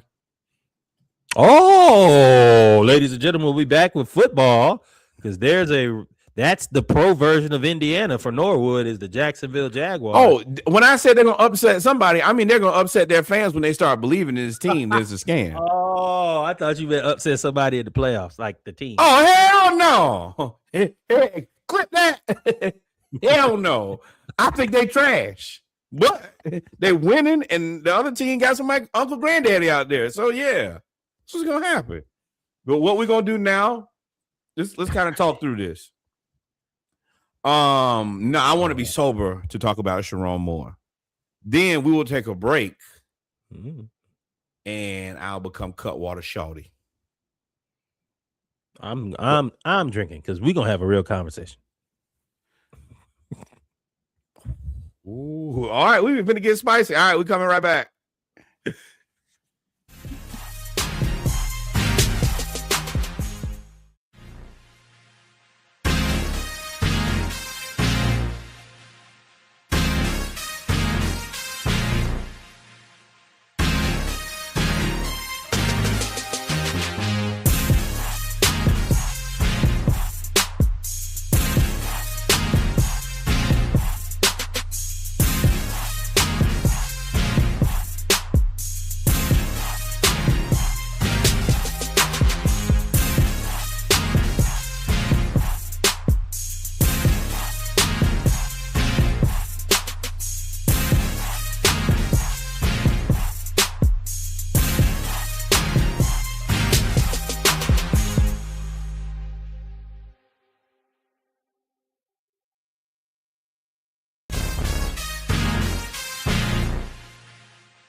And we're back, ladies and gentlemen, with our football segment of episode 211 of the Splashcast. It's going to be like college football, subsegment 1, then subsegment 2, then NFL football. It's a lot to talk about, but the main thing that has been dominating the headlines is Michigan again. Sharon Moore was fired after a myriad of things came out. Fired with cause. That is the key here. Is everything is with cause. Sharon Moore. Could you give us a rundown or a summary real fast? He was terminated after finding a credible source that he engaged in an inappropriate relationship with a staff member. The relationship had been going on for years and ended days before the firing. After losing his job, Moore entered the woman's apartment without permission. Problematic. Grabbed knives and scissors. They said it was a butter knife. That's funny. And made threatening statements about hurting himself, terrifying the victim. A 911 call described as stalking behavior in the period before his arrest. He was charged with felony third-degree home invasion, misdemeanors for stalking, breaking and entering. No evidence public that he directly threatened a woman. And he was arrested in Saline, Michigan. He's released on $25,000 bond, does have a GPS monitor, and is supposed to have no contact with her, no drugs, no alcohol. Next court hearing, January 22nd, 2026. Biff Poggi will be the interim coach. Of course, y'all remember him from being the hedge fund manager who also coached Charlotte a couple years ago. And then a whole bunch of other details came out about OnlyFans and everything. I'm- yes, Josh. I want this to make is the sure epitome of crashing out. I want to make sure that those things are legitimate because unfortunately, you know, we live in a time now where as soon as something happens, they want to put everything happened. And I think that some people use that as an opportunity to kind of grift. So if he did it, then that's a whole different conversation. But I want to make sure he did it first. You got enough stuff we know you did to deal with right now. Well, that came from her. That came from her text messages that she turned over. And she said that he was allegedly doing that with the OnlyFans model. And then some OnlyFans model, I wasn't talking about the OnlyFans model that got on the internet. This was reported by her, the woman, the mistress. Now this is everything to me is still in a point of I need more information. The things that he did, the breaking into his house, the threatening to hurt himself, lock him up. My this private property. But I don't think that she is that innocent in this. She has a part to play in this. There was an investigation done by the University of Michigan where they found nothing.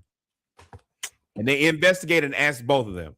So if they ask you about engaging in a relationship, no, they said it was yes. So you lied. So y'all were both engaged in this relationship. Y'all both wrong. We did an investigation. You lied to the university. One thing we should remember as people who are Atlanta Falcons fans are, you can't lie to your employer.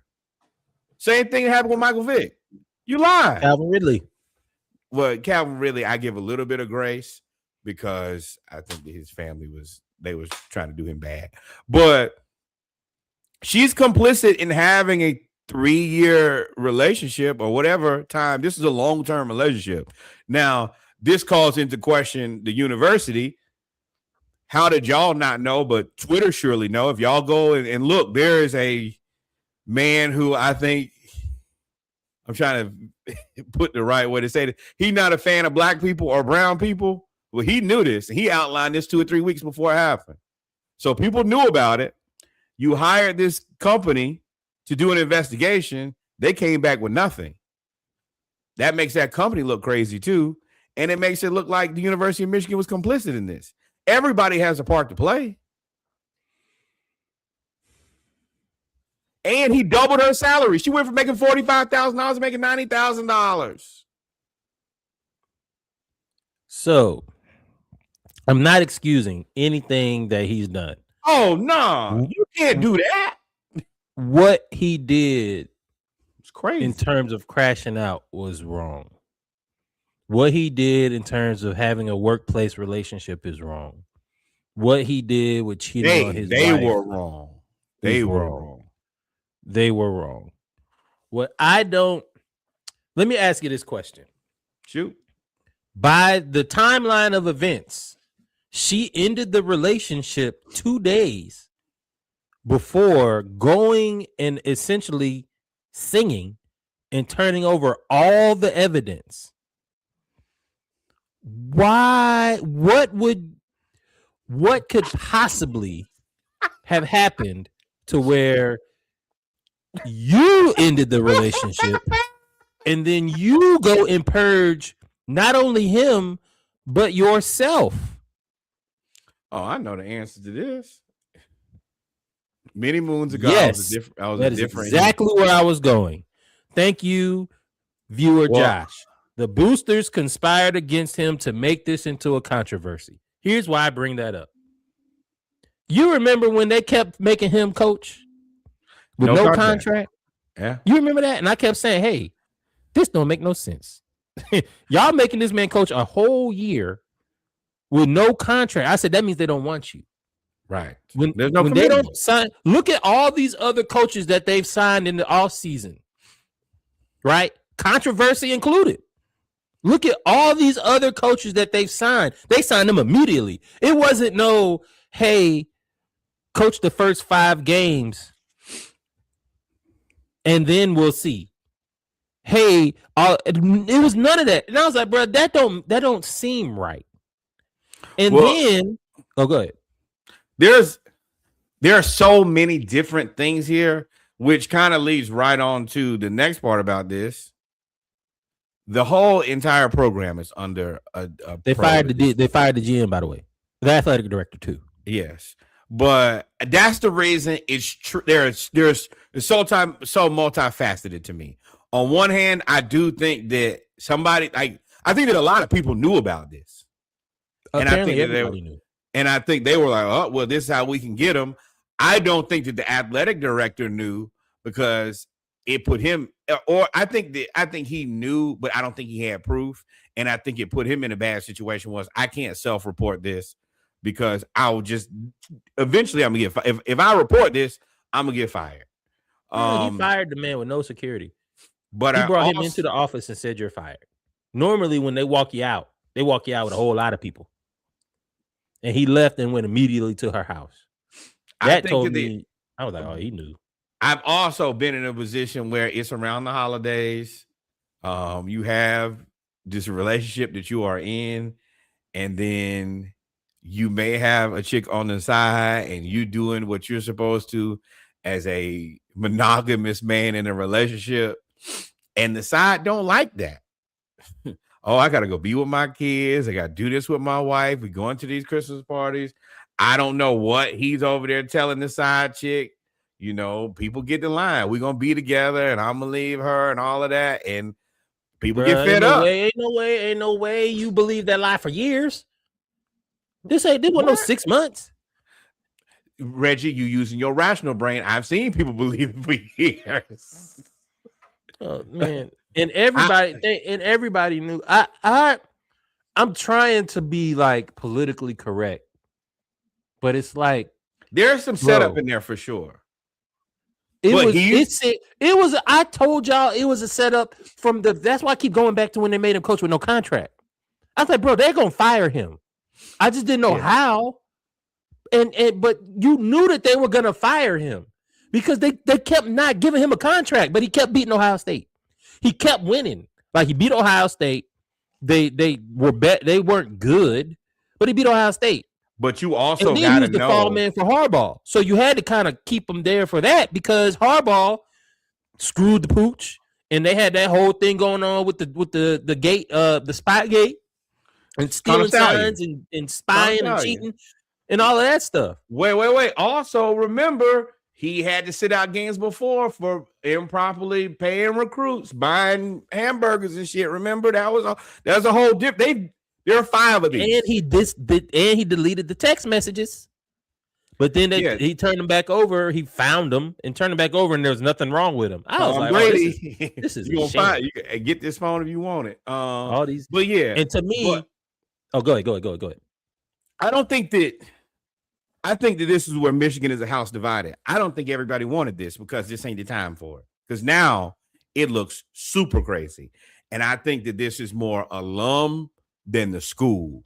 And you know how 100% boosters. This is what happens when you let boosters become part of the running of the athletic department. Right. Which leads me back to this Utah thing, which is This is just the tip of the iceberg to me of essentially what we believe in the conspiracy is, and what I believe is that the booster decided that they don't want Sharon Moore, but they couldn't figure out a way, and that somehow You they got a used her guy. as a plant. Yeah. And I'm not saying the whole relationship was a plant, but I do think that they decided they found that they we're found the going to use you Achilles to get heel. out of there, and they paid her an undisclosed amount of money.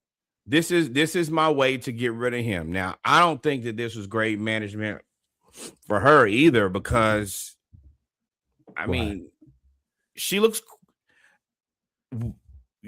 No, she don't. I think she don't look crazy. You don't even know what she looked like no more.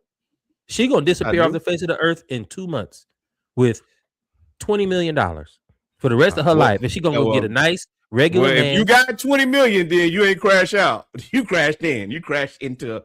Yeah, he's the one that we will never hear from again. We will never see him on the sideline coaching anywhere, ever. Yeah, and I'm just so disappointed because I'm now the liquor hitting. So as a black man, I'm not gonna say you set us back, or I'm not gonna go with all that, but you have to have a level of discernment in your actions. Was he the first black head coach in Michigan? Yes, this is where I get conflicted, because I do understand that we have to be twice as good to get half as far. You go into places, you have a responsibility. And I mean, pretty much, that was kind of the black Twitter joke was, oh, Michigan never hired another black coach now. And then, I mean, if you really look at it between that and the Mel Tucker situation, it's tough. But I think that it's a knee-jerk overreaction, because it's not really worse than what Urban Meyer did, Bobby Petrino did. It ain't in the same vein as what who was the coach of Michigan State when y'all know I don't fuck with Michigan State, but they did some shit too. Mel Tucker did people? No, before that. And then the reason, yes, that sale, yes. I can't ever remember him. Damn Tony, whatever it is, he did some bullshit, and it ain't worse than what Joe Paterno did. Oh, you talking about what this is? Oh, I mean, Lane Kiffin literally just got hired for $91 million, and all the expose came out of him. Basically, has been going crazy on Ole Miss campus. But but see, stuff like that, to me, I leave that in a different conversation because it hasn't been corroborated. I'm talking about people who, yes, Urban Meyer, we saw you with the girl in your lap while your wife was at home with the grandkids. Bobby Petrino, we saw you when you crashed the motorcycle. Joe Paterno did that neck brace conference. Yeah, press conference.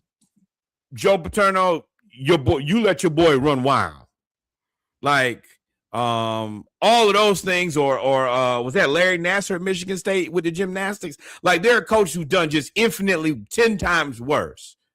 Did Sharon fuck up? Yeah, but so the rest of these coaches. What's the difference between Sharon and the rest of those coaches? Oh, he black. When you see Mel Tucker is a little different because you did that to the compliance lady who was telling y'all not to do that crazy shit, and you did it. But I mean, everybody else does this crazy stuff, and it kind of gets it gets swept under the rug. Bobby Petrino was in the running for the Arkansas job. They wanted him there, and then wanted him again. It's like, that's the frustrating thing. And of course, everybody's trying to say, "Oh, here go black people playing the race card." Well, make it even then. If we don't hear from Sharon Moore again, we shouldn't hear from any of them coaches again. Exactly. But especially like the Joe Paterno, Larry, like, they were way worse. Those are children. It's just, I mean, I'm still gonna say it though. Why did you decide to purge yourself after you broke up with the man? I mean, I think that she will probably, sometimes people on the side get jealous. And if there's somebody, I honestly think it's a perfect storm. You eventually come to the reality that he ain't never going to be your man. And then there's somebody else who is willing to give you a bag to end him. Oh, you know how many side chicks would end a man for an undisclosed amount of money? Well, whatever. Nope, won't say that. But ca- golly, I hate being politically correct. Karma, if you believe in that sort of thing, will be the final judgment there. With that Oh being yeah. said, who do you think could be a replacement for him at Michigan? Mind you, with everything that's going on, this all happened, which again makes sense as to why they did it after National Signing Day, early signing day. So they got their signing class in, and then they did all of this. Mind you, they did this investigation 6 months ago, and they could have dropped it 6 months ago. Well, I Not think. dropped it, Well, but I mean started to do all of these things. I think that they didn't do a good job in that.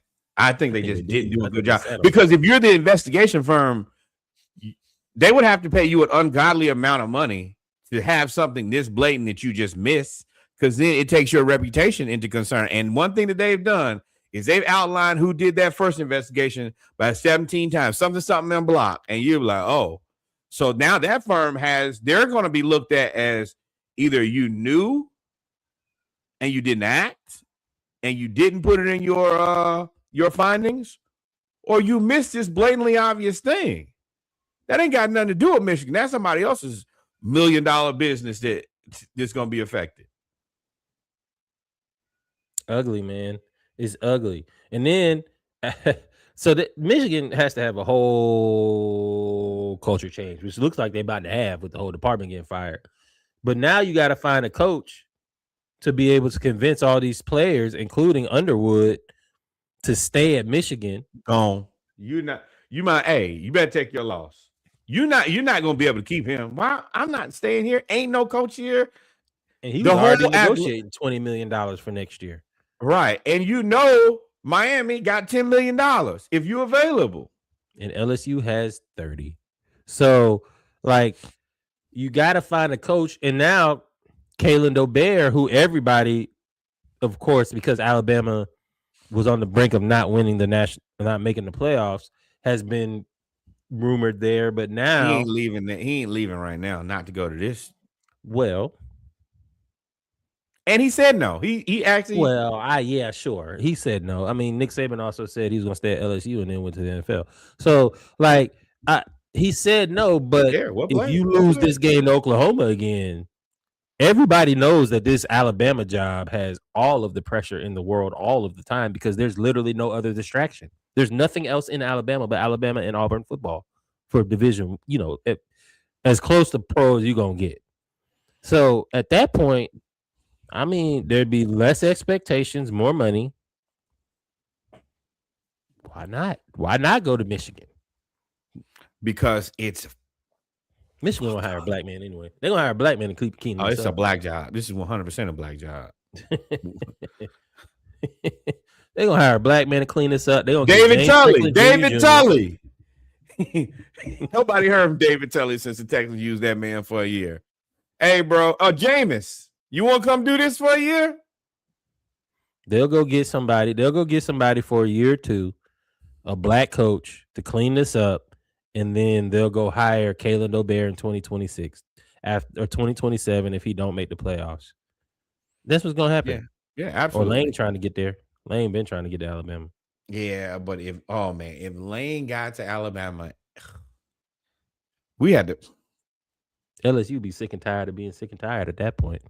They would have earned it. You did it to me again?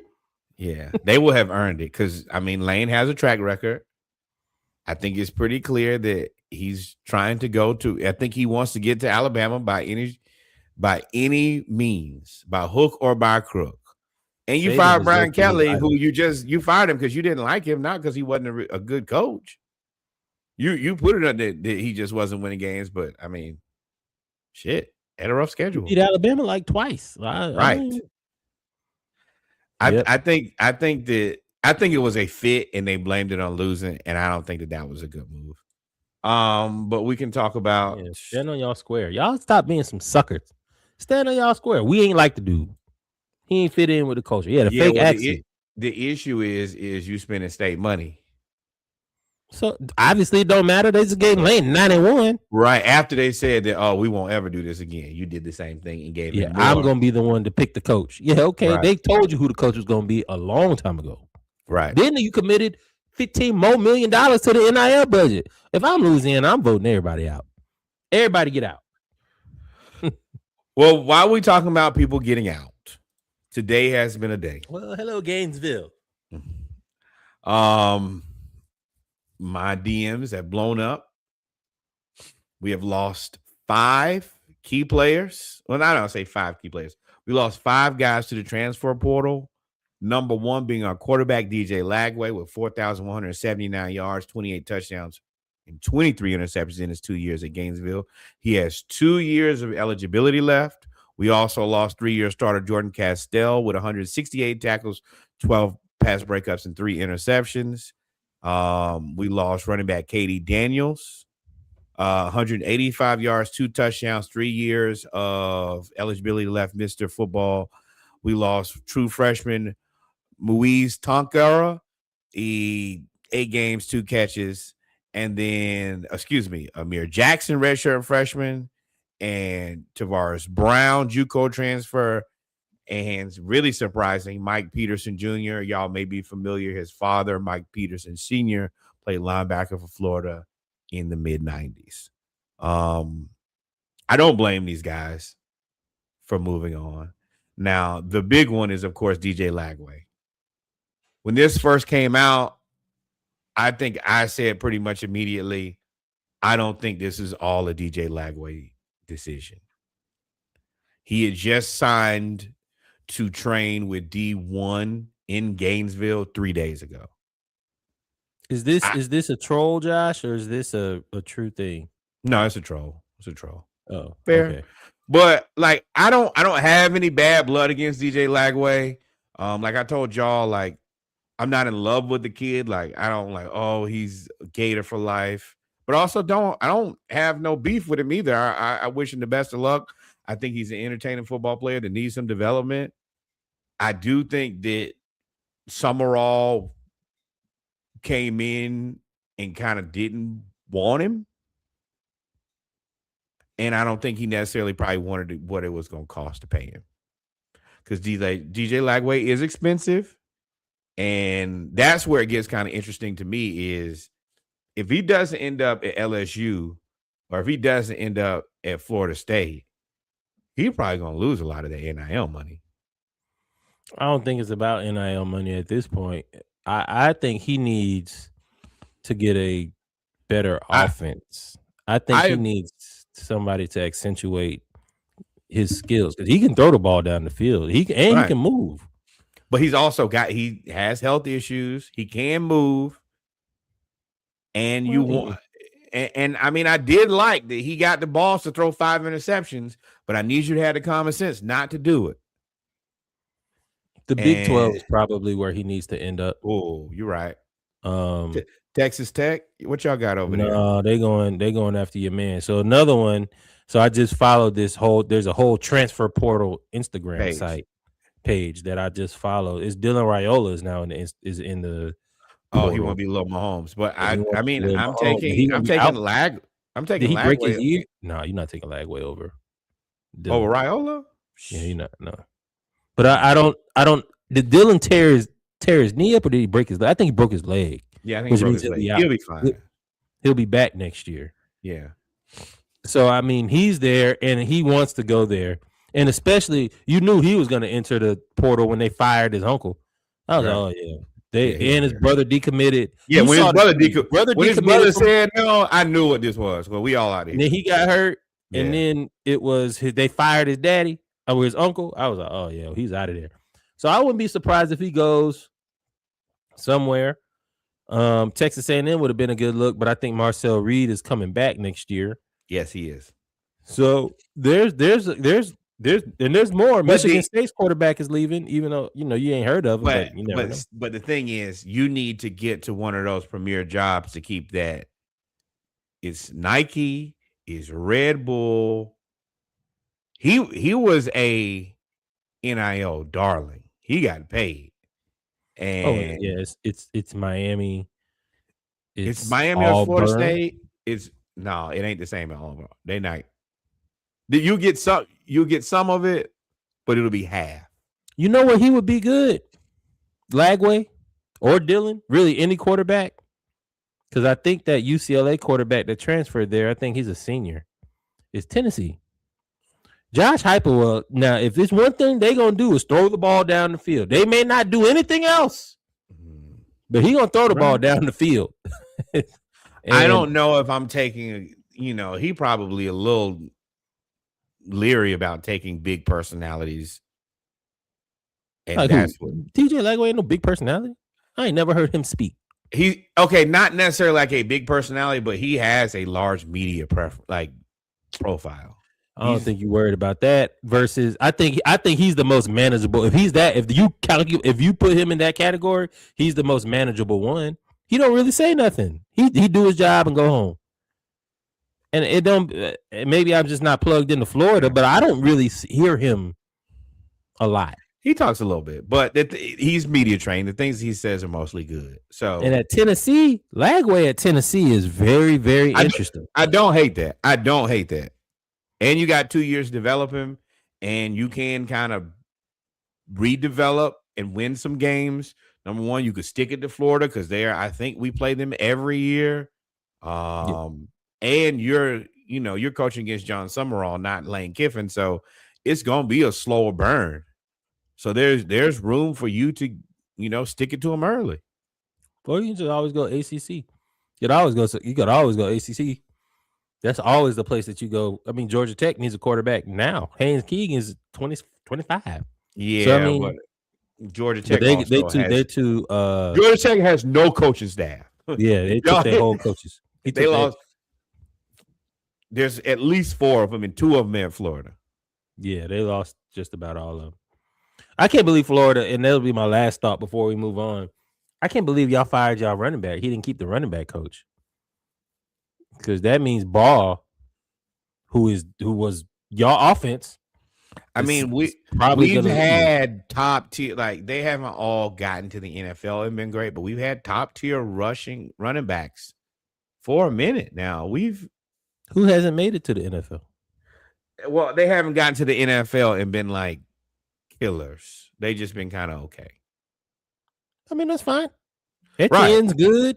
Right. He's never not going to make a team. Right. And then you had Damian Pierce, who I feel should have been the starting running back, but they just kind of moved on. They're all at least NFL level guys to varying degrees. And if you're putting a running back in the NFL every year, I mean, it's you in Georgia.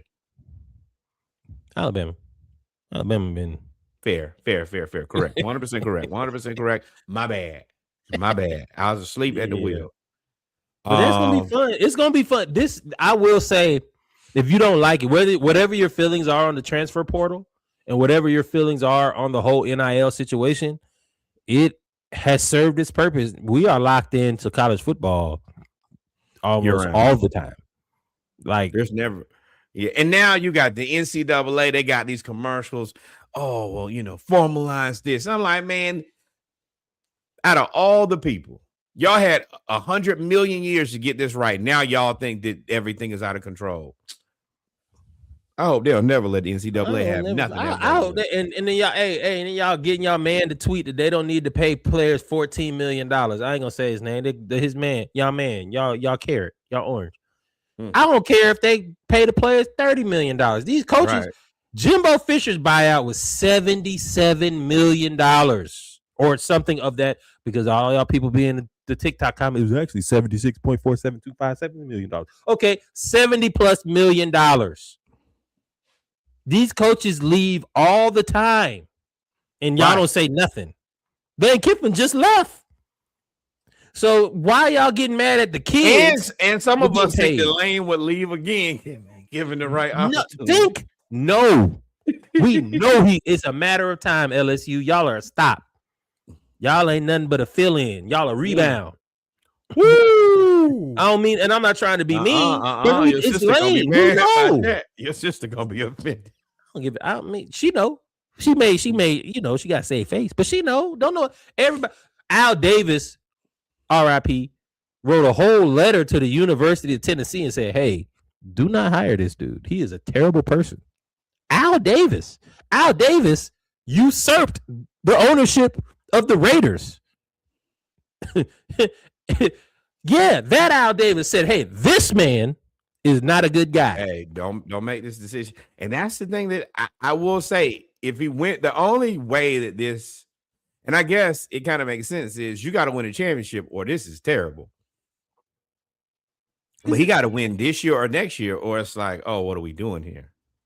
Oh yeah, that part. Yeah, I mean, if there's a time to do it, you would assume it's now, because I'm assuming it's between them and it's a 3-team race in the SEC West: LSU, Alabama, and Texas A&M. Yeah, but you still got. I mean, you think that Ohio State's going to be there next year? You think that? I'm in the SEC. I think they need to. I think they got to win the SEC. I think he keeps the crowd quiet if he wins the SEC. You're saying win a national championship? LSU ain't never won the SEC. They haven't won the SEC championship since Honey Badger. He has retired. Kind of. He said he won't come. He won't do everything. He sure. won't coach at LSU. Coach. He ain't on the playing field no more. He ain't wearing no cleats no more. He said he won't go play for the Texans too. He said that 3 weeks ago. And I think he could do it too. Shit, we just saw Phillip Rivers. Phillip Rivers is back. Why not? Hey, 44. And I think he in way better shape than Phillip Rivers. Yeah, Phillip Rivers got more motivation though. Health insurance. Not now. Y'all want to fire me? I can go. You can fire me now. As long as you give me that health insurance. Yeah. But with that being said, we've made it through basketball, HBCU, college football. We'll come back and talk about these funky ass Falcons. That's what we're gonna come. The Falcony chaos. Burn it all down. Just burn it all down. What are you? Burn it down. No. Burn the division down. We all burn. Start in Atlanta. That too. I got my own match. I got 7 gas tanks. Y'all remember, please like, follow, subscribe. I'm about to fill my cup up. I'm coming back with a drink, and I'm gonna let Reggie kind of have this because y'all know I'm sick. And when I'm done, we are Napiering, and I'm sick of that shit. And when I'm done with you, y'all know I'm done with you. Take that however you will. We'll be right back. There's a joke there, but we'll be right back.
And we're back, ladies and gentlemen, with our final segment of episode 211 of the Splashcast Monday Night Raw, the NFL segment. And I want to tell you what pissed me the fuck off about the Falcons. Let's start early. We here now. Liquor flowing. Work from home day tomorrow. The Dolphins getting smoked by the Steelers 28-9. 28-9. This is the same Dolphins team that came to Atlanta and beat us 34-3. If I'm not mistaken. Yeah, our coaches are terrible. I don't even know if there's a word to describe how bad our coaches have been. Awful, terrible, deplorable. I can go on for days. Yeah, all of those words don't have enough oomph for me. Not enough. It needs to be worse. Oh, they suck. And swallow. Like, it's all bad. Like, it's terrible. But I'm so tired of shiny face Raheem, bro. Raheem, and somehow in a game that was Thursday Night Football, where the Falcons the week before had officially been eliminated from playoff contention against a relatively healthy, almost fully healthy Bucs team in Tampa Bay with no Drake London, won. Wait, give more context. No Drake London. 19 penalties. Nothing like breaking a record, franchise record. You think it'd be for something good. No, it's for penalties. We were down 28-14 and a half. And for the people who are listening and the people who can see, the score, you're right, correct. 28-14 in the fourth quarter. We somehow win on a game-winning field goal, 29-28 against the Tampa Bay Buccaneers, who were and maybe still are at the top of the NFC South because of the way everything shook out. I want y'all to focus on not the NFC South, not the Buccaneers, not all of that. I want y'all to focus on that we won on a game-winning kick. Shout out to Zane Gonzalez. Falcons have had 4 kickers this year. I'm sure that's a record too. I don't think anybody's going to talk about it. I'm sure that that's a record. I'm sure it's a record that we fired a kicker after 1 week. I'm sure all of those gather your things things. Of terribleness. Especially when you knew he wasn't good last year. But I said, hey, we got a kicker with OCD. I said, you know what? That might actually work out. That might work out because he gonna kick it the same way every time. Everybody else got to do the same thing. And I'm gonna tell y'all that because I watch things and I feel like I don't see them until I go to Twitter. Like the same way when Embiid, I was tripping and I was like, I can't be the only person who see his eyes tripping. Same thing when Zane Gonzalez, I forgot who he was kicking. B was blinking. Yes. Wait, hold on. And B was blinking one eye at a time. I was scared for him, bro. I was like, bro, ain't no way I'm the only person seeing his eyes ain't blinking at the same time. But same thing with Zane Gonzalez. I forgot where he was playing before, but I kept seeing his thing is he's got like a tick and his hair has to be perfect before he puts the helmet on. So if you're, and you know, they always show the videos of kickers before, and you'll see him, and he'll be like,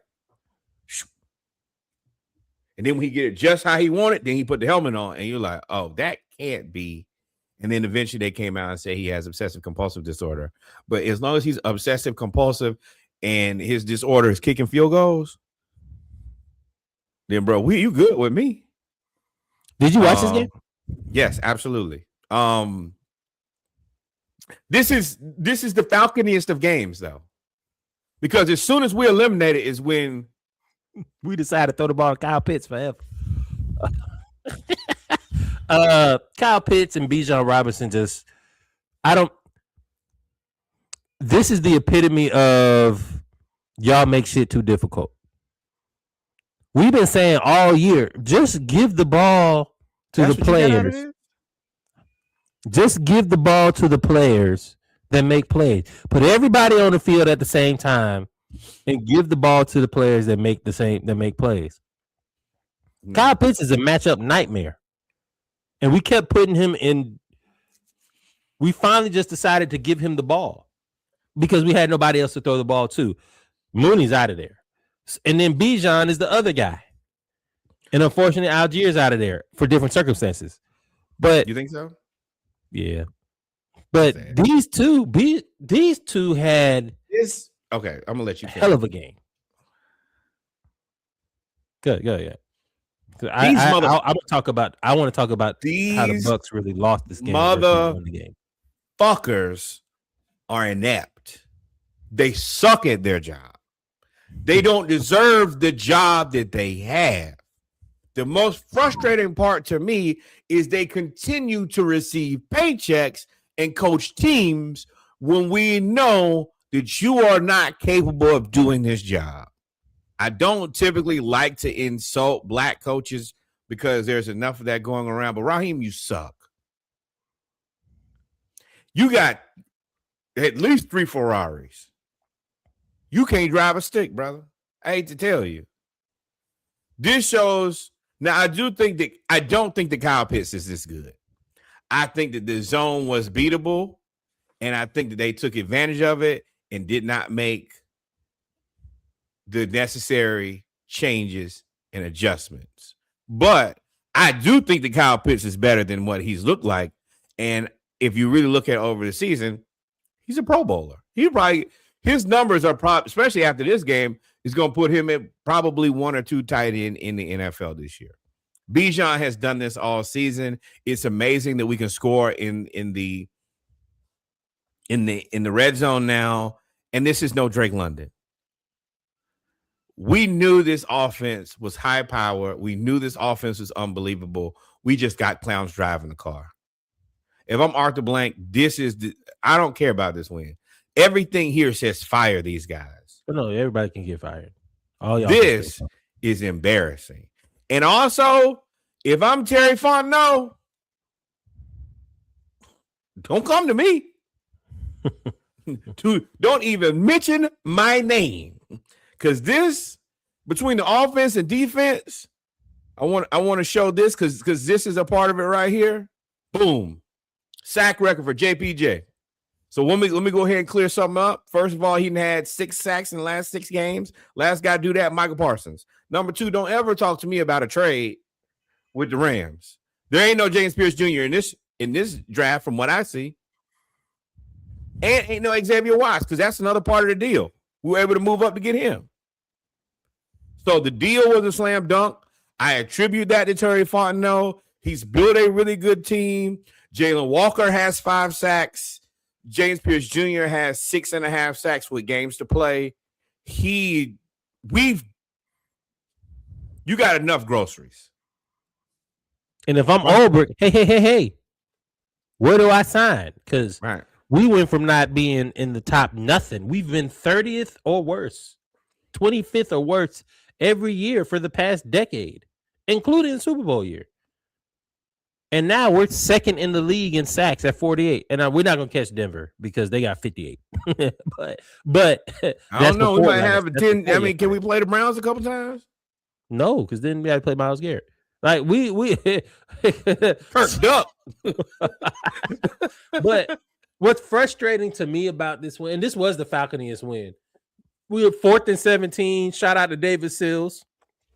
Way to lose the game and win the game. Hey, bro. You dropped the touchdown to go ahead, and then you converted all. Then in the last drive, you had 3 catches. I said, well, hey, okay. I said, hey, man, go ahead, bring your key card control off, delete, gather your things, brother. When he dropped, he was wide the fuck open. Wide the fuck open. And y'all know how I feel about certain groups of receivers.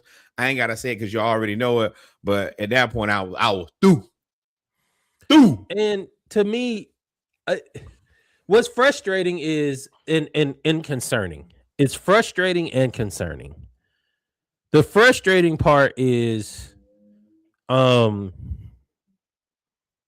the offense, with everybody hurt, it's like it was easier to call the offense because it was dumbed down because there was really nobody else to throw the ball to. Mooney wasn't it. Well, I don't know if Mooney has just decided that it's over with or if he's still hurt or whatever, but he wasn't it. So they just said, we're going to throw the ball to Kyle Pitts, and we're going to figure out many, many different ways to get the ball to Kyle Pitts. And that's what they did.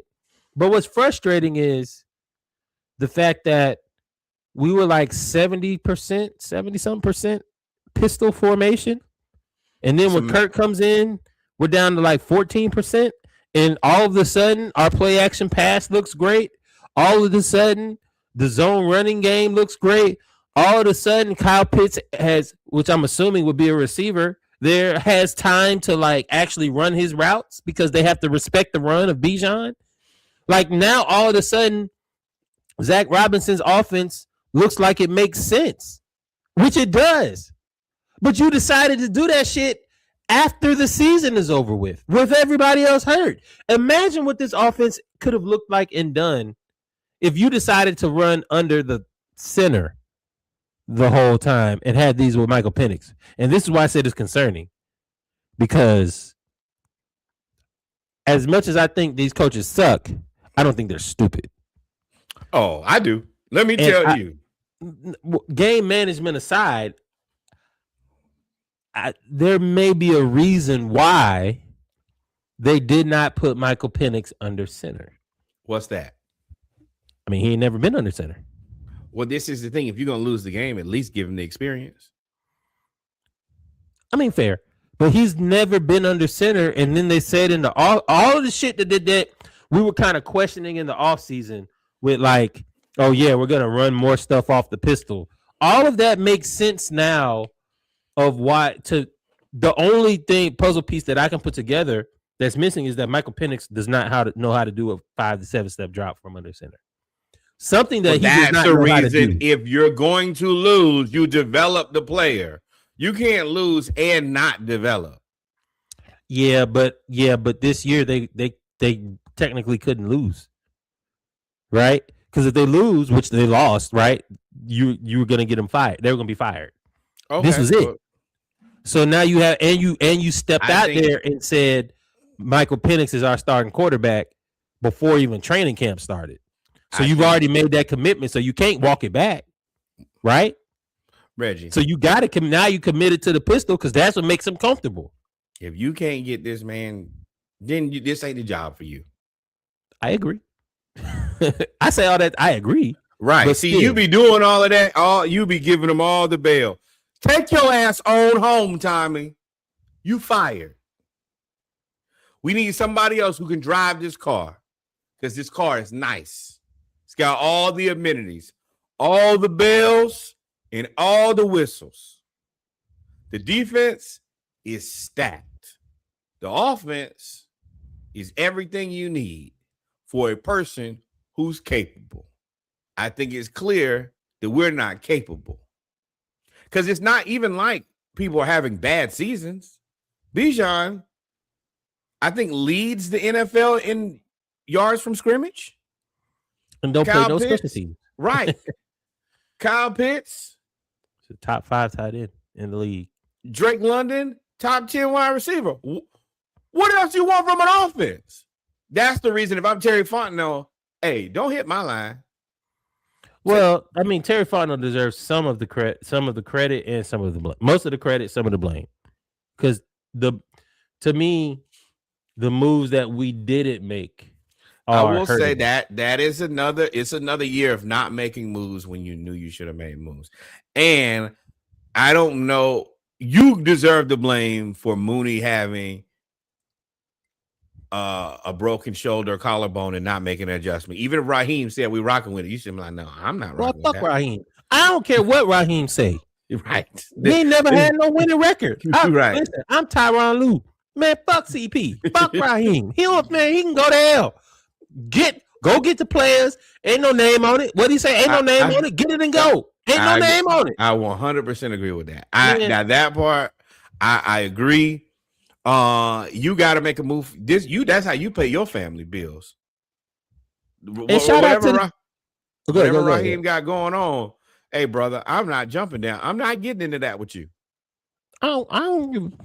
Man, look. Shout out to the defense. Mike Evans got hurt. A lot of y'all been talking shit about Kobe Bryant. He went up against a future Hall of Famer in his first real NFL action, extended action. And yes, he got cooked. Mike Evans, 6 catches, 132 yards. They eventually just decided wherever 37 is who we throwing the ball to. And like you got a full complement of receivers. He's guarding Mike Evans because what was it? D. Alford that went out. And Mike Hughes, excuse me. Mike Hughes went out. And you're playing against Baker, who is a solid quarterback. Right. And So you either had Mike Evans or they ran Mike Evans in motion. So then you had Chris Godwin. right. And if you didn't have I'm sorry, then you had Emeka Ibuka, he's not going to be offensive rookie of the year because it's probably going to be 10, like you said. But he's probably going to be number 2. Yeah. And then if you don't have them two, then and you a hell of a Chris guy. Godwin. Right. Then you got Chris Godwin. And so it's well, cool. But shout out to Ulbrich again. Letting him rock. Because in the fourth quarter, he started cheating over to Kobe Bryant's side because the Bucks were just throwing out routes. Yep. All they did the second half was throw out routes. And shout out to D. Alford and Ulbrich. They said, hey, they throw this out route here at the end of the game. Got him. To Mike Evans. And D. Alford, he may get burnt. He's had a really good season this year. Hell of a catch. And he had a great pick. Ulbrich, if y'all fire Ulbrich and keep Raheem, I'm watching European football. Bring back the Rhine Fire. I'm not watching the Falcons next year if y'all do that. I'm not doing it. I'm not doing it. Yeah, the defense, the defense, everything is good. It's just coaching.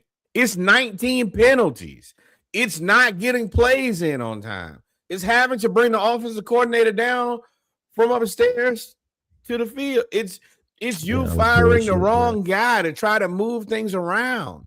It is literally operational with this. Where do you think you can get a fucking upgrade? There are no more better running backs. This is as good as it gets. Tight ends. Shout out to LaCale London too. He came back and he had I didn't realize he had 4 sacks in the season. He didn't even play but 9 games. This defense got 48 sacks. Y'all not firing. You can't fire Terry. You can't fire Terry. I know y'all made y'all little TikTok videos. Y'all be in the comments. Hey, it's cool. I appreciate the banter. Y'all can't fire Terry this year. You can't.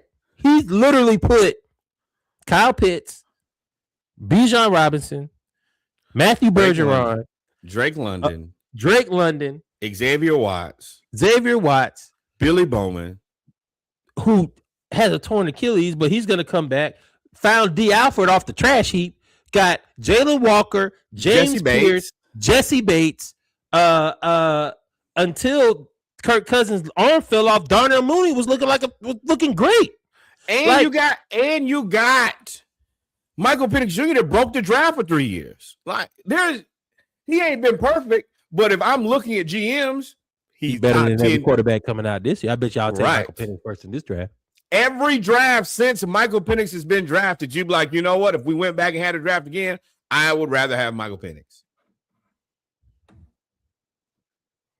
So, I mean, bruh, 19 penalties and we still won. Oh, this is what I wanted to go back to. Bucks, y'all can't lose this game. Y'all are 28-14 in the fourth quarter.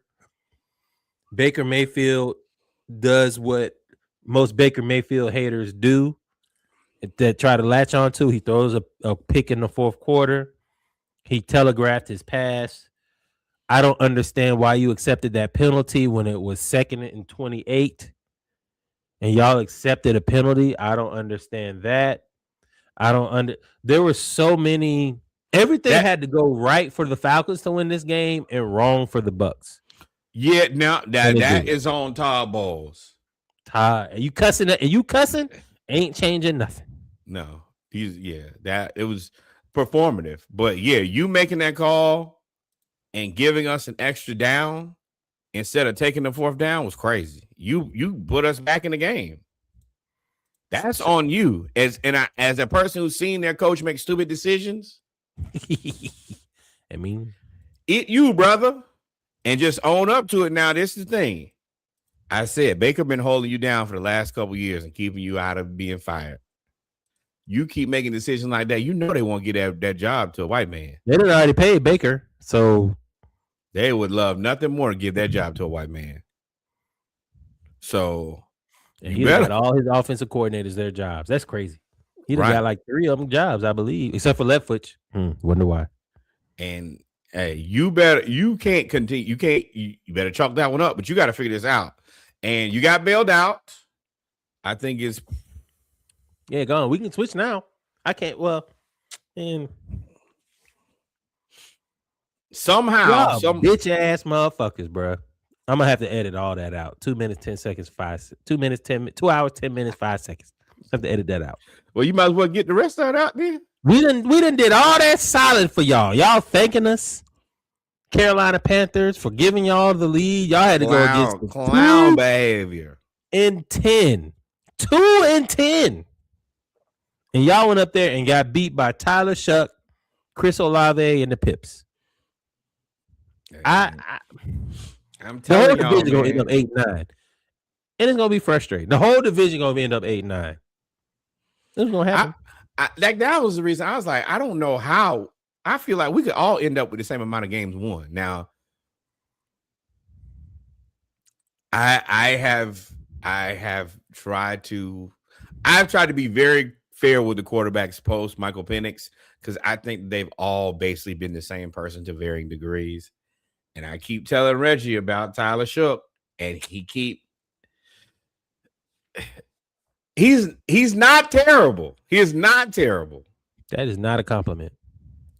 Y'all was beating that man down about them passes he was making. And there was some bad passes. But I also know 7-on-7 passes don't have nothing to do with football. And the kid has been all right. I think the kid's all right. I don't think he's a world beater. That's y'all fault. That's y'all fault. Okay, so let me tell you who the Panthers are. The Panthers are the team that plays to whatever level of their competition. So if you are the Rams, we're going to play like the Rams.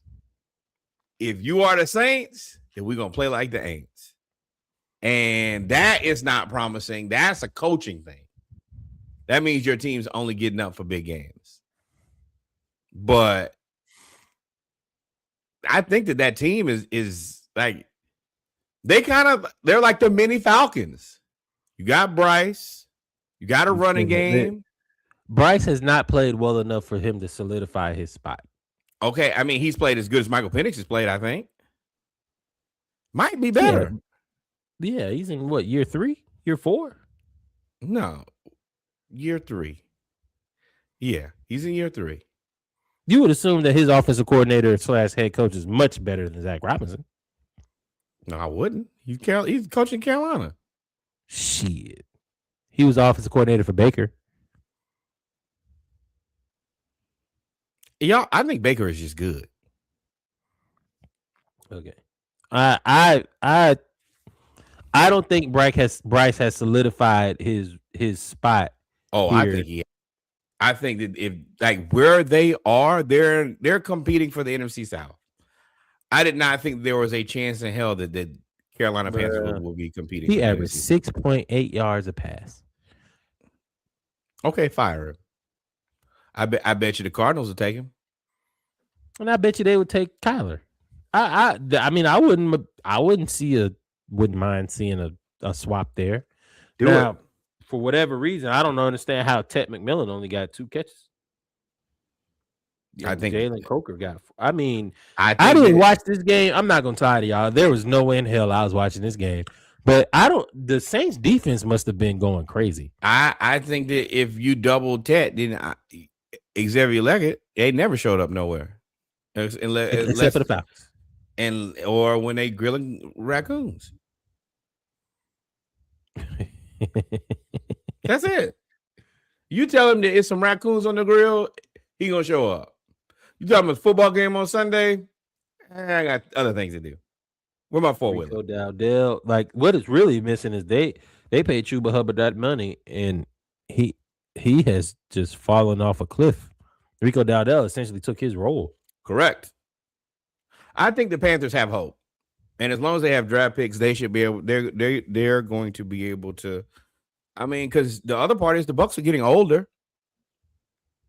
I think the Panthers are in the fell clutch. Personally, I don't think they'll ever. If they don't do it this year, they ain't never going to be better than 2 or 3. I think that they would be happy to be consistently 2 or 3. I think that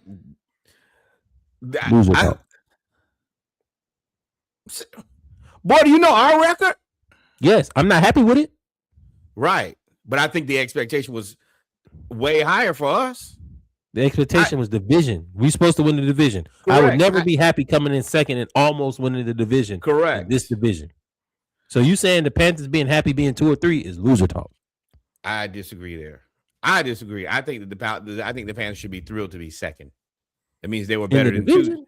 Yes. And I agree that I still if you playing for second or third and the other person, the first team ain't head and shoulders above you, you loser. You're a loser. Okay. I think the best thing the team can do is normalize having winning seasons first. I think that until you get players used to winning, then all the rest of that is not. So yeah. The winner of this division is probably going to be 8-9. That's a losing season. That is unacceptable. That is unacceptable. But I mean, we are literally the Spider-Man meme. Everybody is. The Bucks is the issue, is because at least you can say the Falcons are young and struggling. The Bucks are old and struggling. And they was I saw us roll. I saw Vita Vea get rolled a couple times like a goddamn yoga ball too, boy. They hit them over. It ain't looking the same no more, brother. Speaking of teams, congratulations to the Ravens. Hey, you lost this bet, didn't you? Did we bet on this? You bet old boy Russ. He took the Ravens, you took the Bengals. I gotta go back and watch it, but I'm not sure. But the Ravens monkey stomped them. I think this is 31-0 to nothing. And I started Joe Burrow for the first time this year. Got me right on out them playoffs. This doesn't tell me anything. The Ravens beat a terrible defense, and link to George Pickens though. Yeah, when I told y'all they're linked to George Pickens, they will end up with Cooper Kupp. Oh no, you took the Ravens. He took the Bengals. Damn, Russ, what were you thinking? Oh, you went back and looked at that. Yeah. I mean, I knew that. Well, the other part was I knew the Bengals were basically toast, and the Ravens, this was must win. You can't lose to this team. So that was my thought process. Again. You got it. Yeah, you got it. You gotta. Yeah, you can't lose this one. This game specifically. If you lose this one, all hell breaks loose over there. And now, as much as I would like to see all hell break loose because of their mismanagement of assets, I just didn't think that this would be the weekend to happen. What else? Go back. Too fast. True or false? Joe Burrow is a Cincinnati Bengal next year, as he has thrown out the word retirement now for the second time. Eventually, you get tired of working for a terrible employer. He's there for next year, whether he thinks so or not. They're not trading him. And they're also not. You think they're gonna send you somewhere where you can go be a world beater? You are delusional. I mean, we're on one of as much as I like Penix, I like Joe Burrow more. Yeah, Burrow, hey, come win a championship and get out. It don't matter. Yeah, Penix ain't playing next year. Hey, bro, if you get us a championship, you can get right the hell out. The next season, we will carry you on to your. Hey, you be Andrew Luck, brother. Andrew Good Luck, right? We'll love you, and we'll talk about it. But it'll be a whole lot of owls in the building. and I'm gonna tell you right now, I am the biggest Matt Ryan fan, and sometimes I feel like I'm the only Matt Ryan fan. But a championship changes things, especially for the Falcons. it changes everything. You are the king of the castle. There ain't nothing that you don't deserve, own, all of the above. It's all yours. AFC North, Dolphins, Steelers smacked the Dolphins 28-15. It should have been. It was really worse than that. They scored at the end to make it 28-15. Please fire multiracial McDaniel. So here's my thing. I said, and I'm going to ask you this. I'm not going to ask you. I'm going to tell you my thought process before we move on. My thought process, we fire Raheem. We need to keep Ulbrich, but we need to hire somebody that has rapport with Ulbrich in terms of keeping the defense the same. or similar, so he doesn't have to change the scheme. I don't want to Ryan Nielsen this thing. So if we keep Ulbrich, what do you think about hiring Robert Saleh and multiracial? Saleh being the head coach, Ulbrich being the defensive coordinator, Multi being the offensive coordinator. I feel like that's actually pretty feasible. I think you got it backwards, but I like that combination. No, they're not making it. Multi has disciplinary problems. No, hell no. Let me be very clear. I was not suggesting him ever be a head coach again. I said Saleh be the head coach, Multi be the offensive coordinator. Oh, you said Ulbrich be the head coach. I think that you promote Ulbrich up. I like a guy who you're not gonna get Saleh there. He's not gonna take a lateral. I think that he should take the lateral because that gives you an opportunity to prove to bump yourself. 49ers, Shanahan's gonna get the lion's share of the credit, no matter what happens. It's just how life is. You go to Atlanta and they have success, and you're a part of that, then you get thrown back into, well, if he can do it in Atlanta, he can do it anywhere. Not when Atlanta have 48 sacks. They're gonna say that's Jeff Ulbrich's defense. Atlanta ain't been good for. We not one of them places where it's like, oh, well, you just went over there and rolled coattails. Nah. Every year we reproving ourselves. Let's be real here. Nobody taking any of this for granted. The only way that your scenario works is if Ulbrich gets offered to be a head coach somewhere else. Then you would make him a head coach here. But if he doesn't get a head coach offered somewhere else, I would keep him as defensive coordinator. I think my thing is, if I'm Jeff Ulbrich, how the hell your offense, your defense your pass rush was terrible. I fixed that. You gonna bring in another guy who's a defensive coach to coach the team? Yes. I don't know his demeanor. I don't know his aspirations. I will take offense to that. That's right. It's just a thought. But I like the combination of those guys because I feel like that those guys all can do their. They were all except for Saleh. They were all on the same specialists. Yeah. They're all like very capable. Some of the best at their coaching position. Who's going to win the AFC North? The Steelers just beat the Dolphins. Ravens destroyed the Bengals. The Browns are inconsequential. The Ravens have to win it. Why? They're losing now. Because if they don't win it, I feel like they got a built-in excuse. They started out 1-6 because Lamar was hurt. If they don't win it, burn it down. Burn it down. Somebody has to go. Burn? There's nobody to burn. That's the reason that you got to burn it down. Because if you saying trade Lamar, Harbaugh, okay, and then you still got a team. I think you go. That's another place where multiracial McDaniel, I think, would do them a world of good. With what personnel?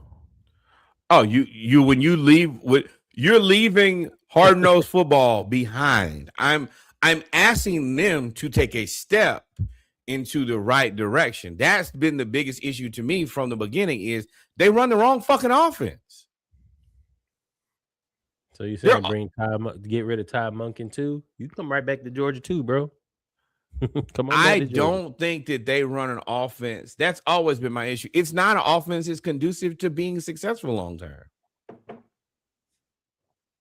Derrick Henry, hey, I hate to say it, but that's got to go.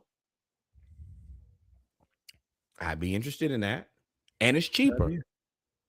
Way cheaper. All of that makes way more sense to me. I think that they've been doing the wrong thing for a long time and thinking that because Lamar keeps winning MVPs, that's the right thing to do. And it's not getting them any closer. And this year, you don't have Mahomes, you don't got Burrows, and you ain't even in the conversation. If you don't get it this year, I'm telling you, Andy Reid and the Chiefs going to get back at it. Oh, all right. We could talk about the Chiefs in a minute. I was, Nah, let me- nah, nah. Get on right here. Boom. yeah, I'm about to say this is where I was going with the rest of the NFC North. I'm sorry, AFC North. The Bears smacked the Browns, which is not surprising. Um, the Bears again. Was it? Is it Ryan Poles? Yes. They paid him ahead of time, and he didn't. And he said, "Hey, I'm going to get Ben Johnson." And now I will say I don't know if he's really hit it out of the park with the free agents. I think Grady Jarrett was a miss. They got Montez Sweat, who's been consistent, and then of course the DB. But I mean, that could it don't matter if you get the right coaching staff. So Right. and 31-3 was just an absolute An ass massacre. whooping. And this is the reason I did not want Shador to play. Is you're going to and that's the thing for me that never made sense is first it was like, oh, they don't want him to play. Then you have people saying, oh, well, they set him up that if he plays these last games, then he's gonna look bad. Well, in that, there's not really an answer that works. The second part is when he plays against teams that are reasonable teams, it don't look good. Beating the Raiders, and who else did they beat that was just terrible? Who? The Bears or Yeah, the Browns? the Browns. Oh, no, no, no, no, no. They Losing to the lost to Titans Tennessee. and beating the Raiders. Well, Yeah, they lost to Tennessee. that's always been my thing is I don't have enough information to know if the kid is serviceable or not. But I think that Dylan Gabriel is gonna he might do it differently, but I think you're gonna get the same results. I think in the two games where you play the Raiders and you play the Colts, I mean not the Colts. I think he played pretty good against the Titans. I'm not sure if Dylan Gabriel could have done that. But what you got against the Raiders, what you got against the 49ers, and what you got against the Bears, I think it's the same thing you get from Dylan Gabriel. I don't think Dylan Gabriel could have made that pass to Jerry Jeudy. One, where and Jerry Jeudy just is absolutely selling right now. He's losing money by the I think that second. Jerry Jeudy got sold first. You might say he's selling now, but he got sold. Because you want to know what when he wasn't selling when he had Jameis. He's a world beater then. That was always my answer. You putting these quarterbacks in who are not going to keep receivers happy, even if you're losing, it's way easier to take a loss if you had a good game. I know that ain't what the teams want to hear. I know that ain't what the fans want to hear. But these wide receivers specifically understand that the shit that matters and how I get paid is on my production. And if you give me a guy where I can't produce, then I am not going to be able to get the money that I think I deserve when it's time to ask for it again. And I think that's exactly what happened to Jerry Jeudy. But one thing that I'm cool with is drop his value. I love to have you in Atlanta, Jerry Jeudy, because I think I don't think you're a world beater, but I think you can be a top tier 2. Great 2. I mean, yes, he is a number 2. He's definitely out of his position at number 1. I With don't no think Dylan quarterback, though. Gabriel could make some of the throws that Shador is making. Shador, I think, has done a really good job of eliminating one of the biggest problems biggest deficiencies in his evaluation was the fact that he dropped back 27 yards. Like, you don't really see that right now. And he seems to have gotten better because of that. Now he's actually going through his progressions. He's making his reads. He's making the good throws. But the other part is he's still throwing interceptions. I know one of those is Jerry Jeudy's. That's his. He put it on his shoulder in the end zone. You catch that. He put it on the 3. That was a great throw. But you threw 2 more picks. Fair. I mean, fair. I'm not going to argue that he threw 2 more picks. But at the same time, there's We give a lot of other quarterbacks uh what's the word? Grace?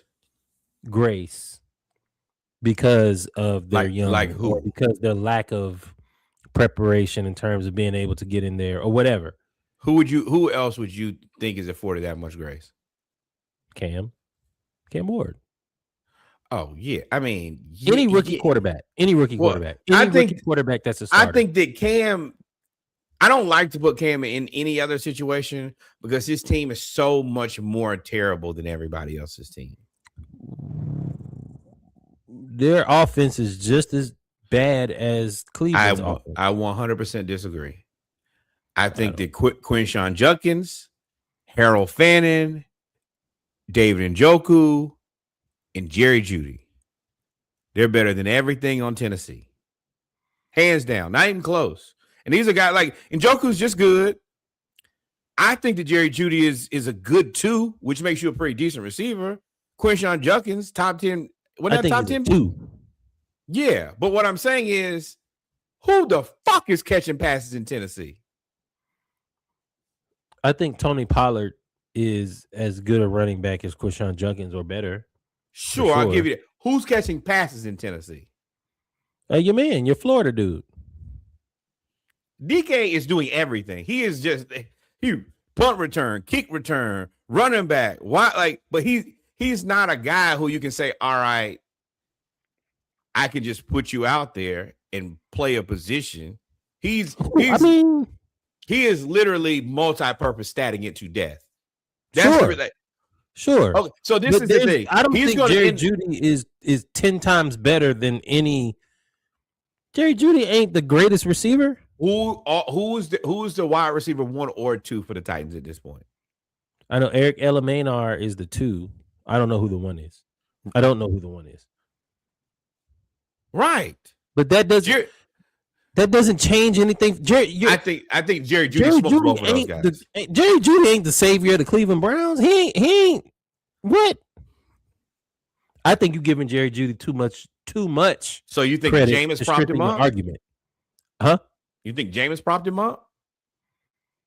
Yeah. Or he got lucky? Both. 2 things can be true. Jerry Jeudy, how did he end up in Cleveland? Because he wasn't good. He was with the Broncos before? Yeah, they got rid of him. Who did they have at quarterback then? Nobody. Russell. Oh, well, you know what that was. Coach hated him. That was never going to work. Yeah, but no. See what I mean? You giving Jerry Jeudy a whole lot of grace for being mid. Okay. I think that we have different valuations, Jerry Jeudy. Once again, obviously we do. I would love to have, hey, Jerry, you want to get to Atlanta? Love to have you here. Yeah, I mean, as a number 2. I mean, Jerry Jeudy, as first a 2 or 3, season, 865 yards. Second season, 500 yards is not nearly enough. Third season, 972 yards. Fourth season, 758 yards. And then last season, 1,229 yards. So, yes, Jameis propped him up. Yes. I mean, Jameis just threw him the ball a reasonable amount of times. I think, honestly, if you kind of the receiver, shit. Jerry Jeudy.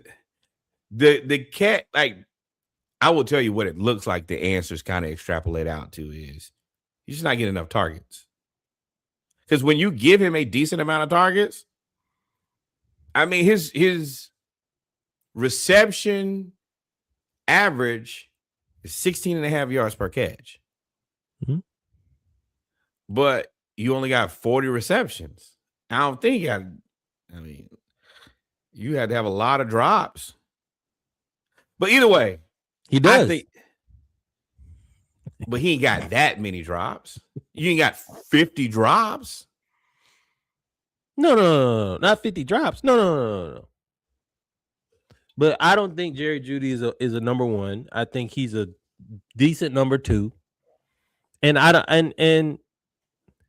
feel like you're giving Jerry Jeudy a lot of grace. Because if you were to read those stats for somebody that you didn't like, you would shit on him. Okay, so what about Harold I know Fanning? you would shit on him. Harold Fanning.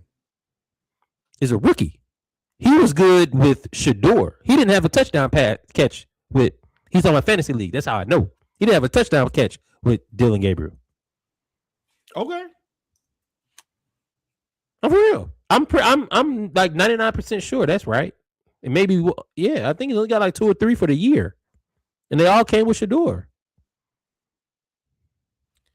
He may have had one breakout game, but I'm pretty sure I'm correct on that.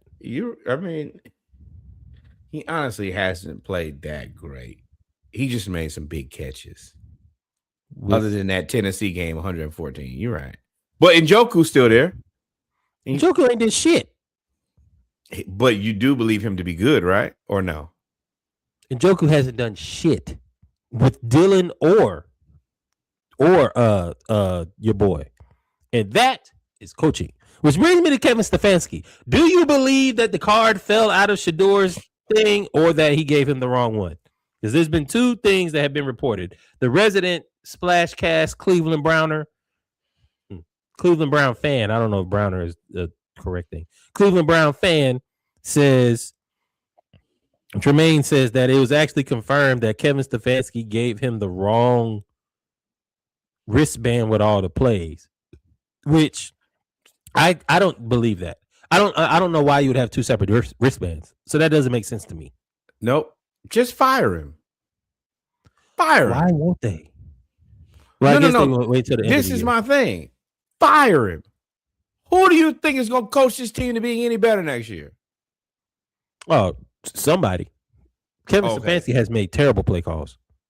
Terrible. He ran a double reverse on the game tying 2. When was the last time the Cleveland Browns had a good coach? I don't know. I don't know.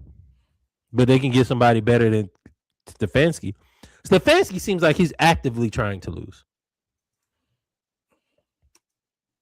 Last week was an active loss. That going for 2 with a double reverse from Quinshon Judkins is that's active to me, is actively trying to lose. Want Freddie Kitchens back? He was interim? Oh, he's got to be interim. No, he coached the team 2019. To what? 6-10. For 1 year? That's interim. He wasn't the coach. You want Hugh Jackson back? 3-36. And now coaching in they fucked you over. Hugh Jackson, they fucked you over. You remember that was the Sashi Brown years, wasn't it? Correct. Sashi got that long. Yeah. Shout out to you, ownership. They sabotaged that whole thing right there. But also Hugh Brown went to Grambling and got fired, bro. He is now coaching in the Mayan Bowl. I saw that today. Yeah. I mean, yeah, he went to Grambling, but that you can't compare those. That's 2 different things. He was trying to get Grambling to spend money. You want Mike Petty back? 10-22? All this tells me is that you are terrible at picking coaches. That don't change the fact that Stefanski needs to be fired. Correct. But what I'm saying is, when was the last time they had Who are you going to get better than Raheem? Right? It's the same thing for the Falcons. We had Raheem. We had No. Okay, let me explain Let me explain to why I think that these things are different. I believe that if a coach comes in to the Atlanta Falcons, you can coach his team to winning the NFC South. I don't think that any coach can come in and fix this Brown situation. And all of this quarterback talk is for nothing. Deshaun Watson will be back next year. Right. But that was never the conversation. The conversation was, first off, you said that Shador, you kept saying, you said it like 5 times on Sunday. You said it like, are we sure that Shador is not better than Dylan? And I think I'm saying yes, he's better than Dylan Gabriel. And then that leads to the bigger conversation of why was Dylan Gabriel drafted before Shador, which then leads to the other conversation of how terrible of a coach is Stefanski to keep making these decisions and mistakes over and over and over again. I think that Dylan Gabriel and Shador Sanders are, while they do different things, you're going to get the same result.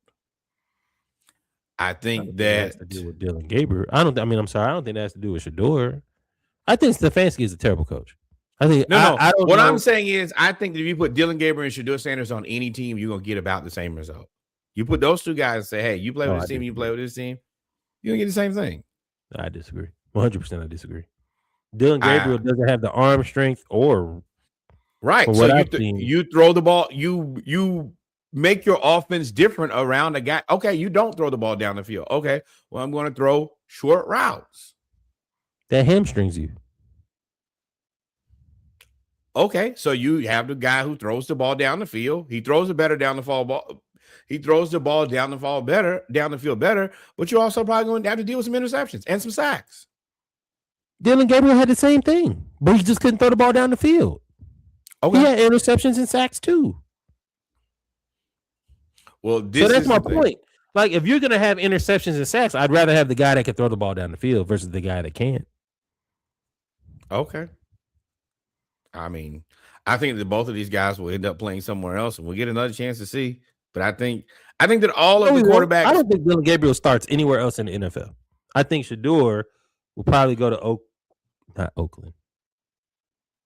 He's gonna go to another dumpster fire and start again. I don't think Dylan Gabriel starts in any other scenario. I don't think Dylan Gabriel starts. I think that Any other and scenario in the league. I don't think that honestly, I don't think that either one of these guys should be starting. I don't think they're starting quarterbacks. I think Shador is probably more You think equipped to be a you starting think quarterback that in the league than Dylan Gabriel. do you think that Shador Sanders is a starting quarterback on a legitimate team? What is a legitimate team? I think he starts with no. I don't think either one is on a legitimate team. Not right now. I think the Shador has flashed more ability to be a starting quarterback in the NFL than Dylan Gabriel has. For sure. I think both are backups. Okay. If you look at let me look at this real quick before I say that, because I'll be speaking out of emotion sometimes. And I don't really have much to back up on this, but I want to make sure before I do these stats.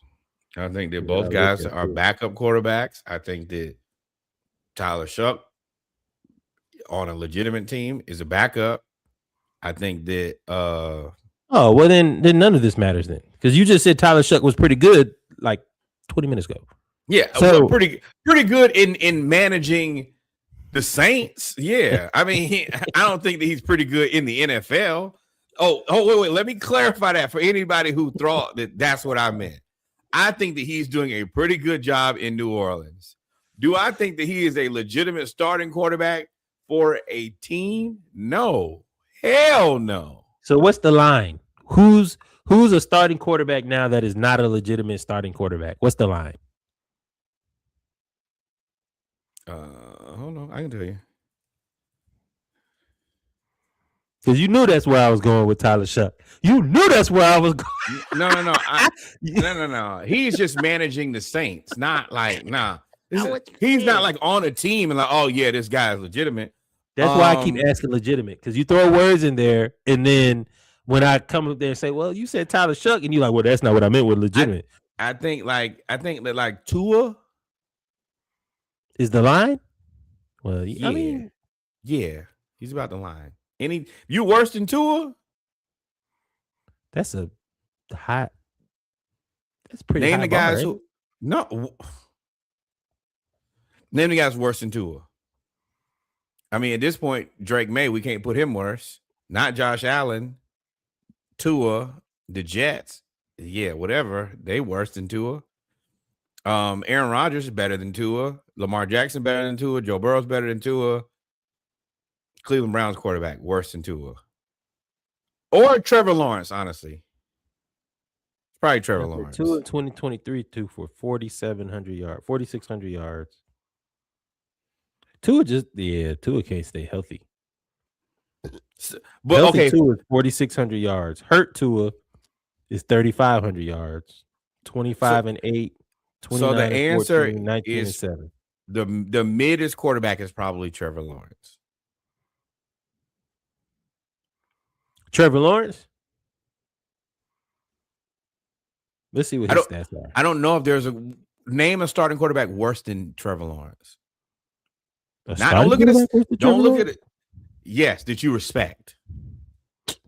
That you respect. Okay, so I mean, what does that mean? Like, because you keep. Okay, so let me clarify. So, like, I don't want to just go off of stats alone, because stats can sometimes be missed. That's why I do it. That's where you go. But what I'm saying is, just look at the stats. I know, but at the same time, like, we know Trevor Lawrence is a scam. 2023 threw for 4,000 yards. 2022 threw for 4,000 yards. 2021, his rookie year, he threw for 3,600. He got hurt 2024, threw for 2,000 yards. Right now, he's at 3,200, which means he's probably going to get to about 3,800 yards. That's the reason I don't like to use stats, because it is eye test. You know he sucks, right? Yeah. So eye test wise, who's the starting quarterback that you think is worse than him? I think that Kyler's better than. I'd rather have Kyler than him. It's hard to say when you're talking about eye test, because it also depends on the offense. Like, I agree, and let me be very clear. This is super subjective, but we're trying to figure it out. But I don't think Daniel is. Where do you think Daniel Jones is? Where do you outside of having the two best receivers over the last 2 years? Where do you put old boy from Seattle / Minnesota? Where do you put him? Those are rehab projects that, in the process of rehabbing, they're very, very poor identities. So do you think they're better than Trevor Lawrence or no? I would rather have healthy. I 100% would rather have a healthy Sam Darnold than Trevor Lawrence. Daniel Jones was getting through. He would need one more season with me before I would be sure about that. You think terribly of Trevor Lawrence. Yeah. I think I made that pretty clear. There's never been a point where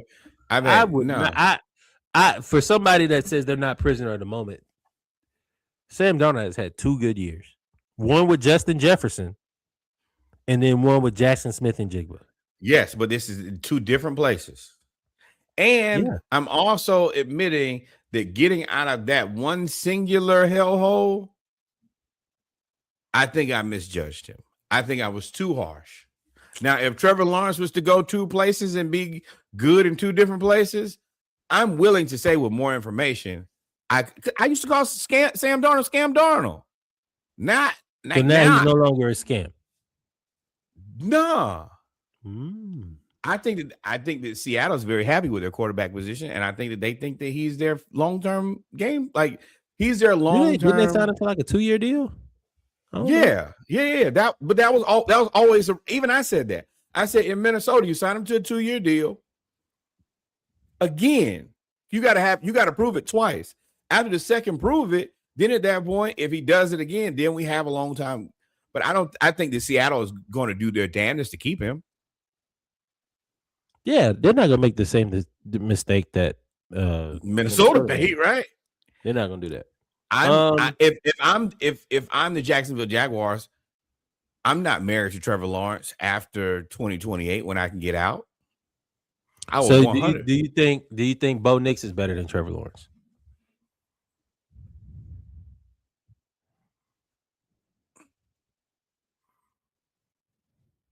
It's a good one. I don't know. I don't know the answer to that. I do think that Mo Dix is in the right situation. JJ McCarthy. Hell no. He's a bum. JJ McCarthy. But I've always said that JJ McCarthy is terrible. Bryce Young. I would rather have Bryce Young than Trevor Lawrence. Off the eye test? Money. No, you said eye test. That was the caveat of this. So let me explain my position on why I would pick Bryce Young over. I think that Bryce Young has a bigger upside, and he would be cheaper. I think that Trevor Lawrence might be better than him now, but Trevor Lawrence has been in the NFL for how many years? The I think that conversation was right now, how many quarterbacks do you think are worse than Trevor Lawrence? okay. Then you said, how many quarterbacks do you think that you respect are worse than Trevor Lawrence? I think that Bryce Young and Trevor Lawrence are equal in my book. I don't. But okay.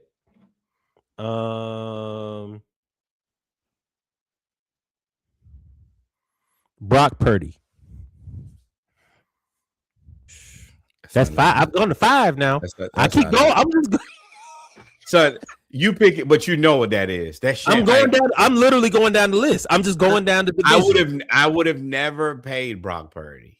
It doesn't matter. The question was. I think they're equal. So everybody's equal. Nobody's worse than Trevor Lawrence. Everybody's equal. I think that. I mean, yeah. I don't think that.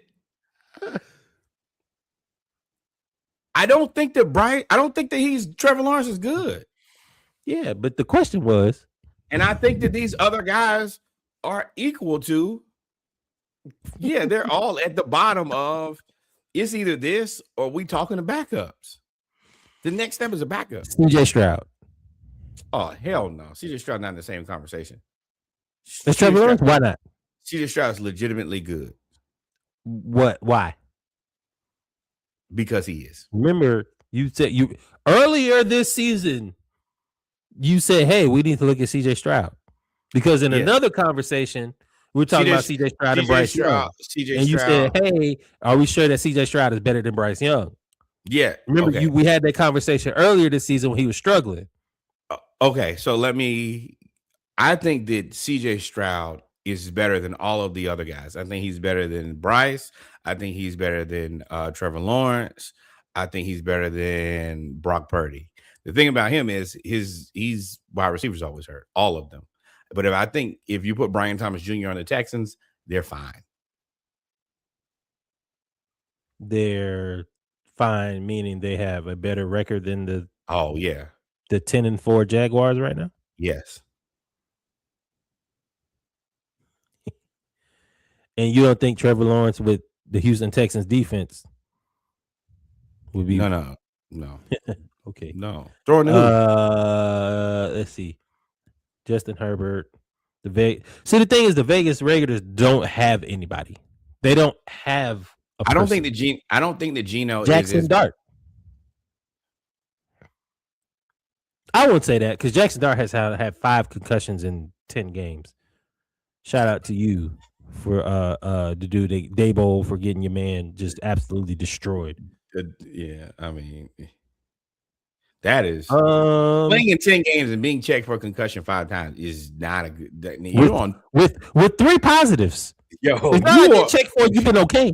No, but the thing is, you ain't Tua. So all right. So hold on. The other part about this is, speaking of people, Bo Nix currently has the longest winning streak in the NFL, and it's 11 fucking games in a row.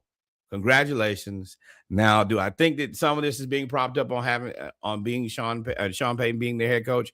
Absolutely. But I can't hate. 11 games is a lot of games to win in a row. They beat the Packers, who are a good team, with Jordan Love. Good job. Yeah, I mean, I can't say nothing about this game because he was 23 or 34 for 302 yards and 4 touchdowns, which is different from the past where he'd be like 21 of 32 for 195 yards. No, he was throwing the ball down the field. Now, part of this is Michael Parsons tore his ACL. The Packers defense still a good defense. Yeah, but Michael Parsons is a different person. Michael Parsons, I saw they lined him up at nose tackle. I saw him. I saw them do that, and he stopped the 4th down run. Then the next drive, he tore his ACL, and Bo Nix was like, "Oh, I got time in the pocket. Yeah, let me throw it to Cortland Sutton." You're right. Things have changed around here. We've reassessed. Lions lose to the Rams. This is everything that you asked for. I think the Lions are still a pretty good team. I think that the thing that they lost is losing the entire coaching staff matters.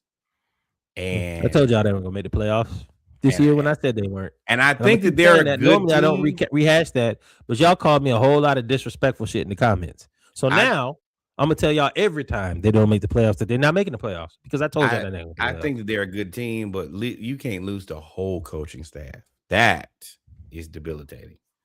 It makes sense what you're saying, right? I'm not gonna call you stupid for that, but hey, y'all call me dumb. So now, ha, The Eagles beat the ever loving shit out of the Raiders. They beat them faster than any team has ever beat a team in the history of the NFL. They beat them up and down the field. And this was all like, this is, I hate to bring it back to Shador, but this is my thing. This Raiders team is so terrible they're that so bad. you can't take anything from this game and be like, you know what? We did X. No, this team is fucking terrible. Y'all. The Raiders averaged 3.5 yards per rush. 13 rushes for 46 yards. The Raiders averaged 2.6 yards per pass. Correct. I'm sorry, per completion. He was Kenny Pickett was 15 of 25 for 64 yards. This win for the Eagles means absolutely nothing. Nothing. But that was the same thing I was saying when it's like this. You can't get anything from beating the Raiders and beating the Titans. They're god awful. It's called confidence. I mean, sure, but that's also false confidence too. You didn't, and then you get the Commanders with no Jaden Daniels, right? Yeah, twice. Yes, but but this is the thing about it is this is the team that needed it because I think the Eagles are a good team. They just needed They needed a slump buster. We all kind of get in our shit sometimes and need some help. 3 of them. And three slump buster games out of 4 to end the season. And and I think it's well deserved. Sometimes the schedule kicks your ass, and sometimes the schedule says, "Hey, man, I'm gonna do you a solid," and you're getting your solid. But what this says, Eagles, is when y'all get into the playoffs, there's no reason for you not to be ready. Y'all fought all season. Y'all got y'all slump busters, multiple slump busters. They gonna play the Rams in the playoffs. And they're going to play the Rams, and Puka and Devontae going to be hurt because they hurt their ankle, knee, and hamstring. That would be a blessing. I still don't want to deal with Brokeback Stafford, but it is what it is. Vikings find a way to beat the Cowboys. Find a way. They beat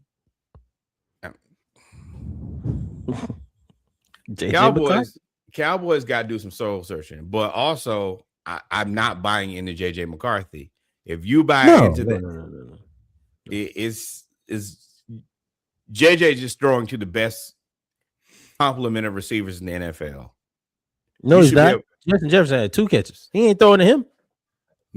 No, but he's one of the best decoys.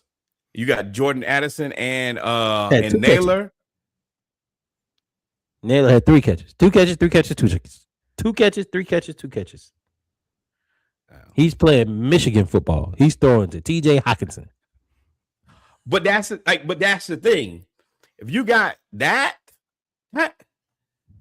Jefferson, Addison, Naylor, Hawkinson. They rushed for 77 yards. Did they have any turnovers? The defense must have had turnovers. No, shout out to Flores. Y'all better get that man a job, dog. He just out, man. Brian Flores, CeeDee Lamb went crazy, and George Pickens was nowhere to be found. They just decided, okay, CeeDee Lamb going crazy from the slot, but y'all not going to do nothing else. I remember watching this game. Yeah, it's just tight. It's tight. It's Cowboys got 294 yards and no touchdowns. That 20-20 football is cool. But can you get in the end zone? Boy, I'm a Falcons fan. I know all too much about it. But Dak is good, yo. And I hate people, they talk so poorly about Dak. No, it's not that Dak ain't good. It's the same argument that you just made with money. It's that Dak is getting paid $60-something million. Well, there's a difference. The reason that Dak is getting that money is because Jerry didn't want to pay him. Trevor Lawrence got that money on. Change nothing. That's still the fact that he's I getting 100% disagree. Dak would have taken that money early had y'all offered it. You didn't offer the money until you were over a barrel. Trevor Lawrence got that money on day one, and you knew you shouldn't have done that. Dak earned for 2 years. He was like, "Oh, you're not gonna pay me what I'm worth. Cool, Jerry. I'm gonna get it on the back end." It's a big difference. Had they paid Dak a commiserate amount of money to start out with, you would have never had this problem. But Jerry said, "Oh, well, I waited too long, and I think he probably hit me too hard." That don't change the fact. It don't.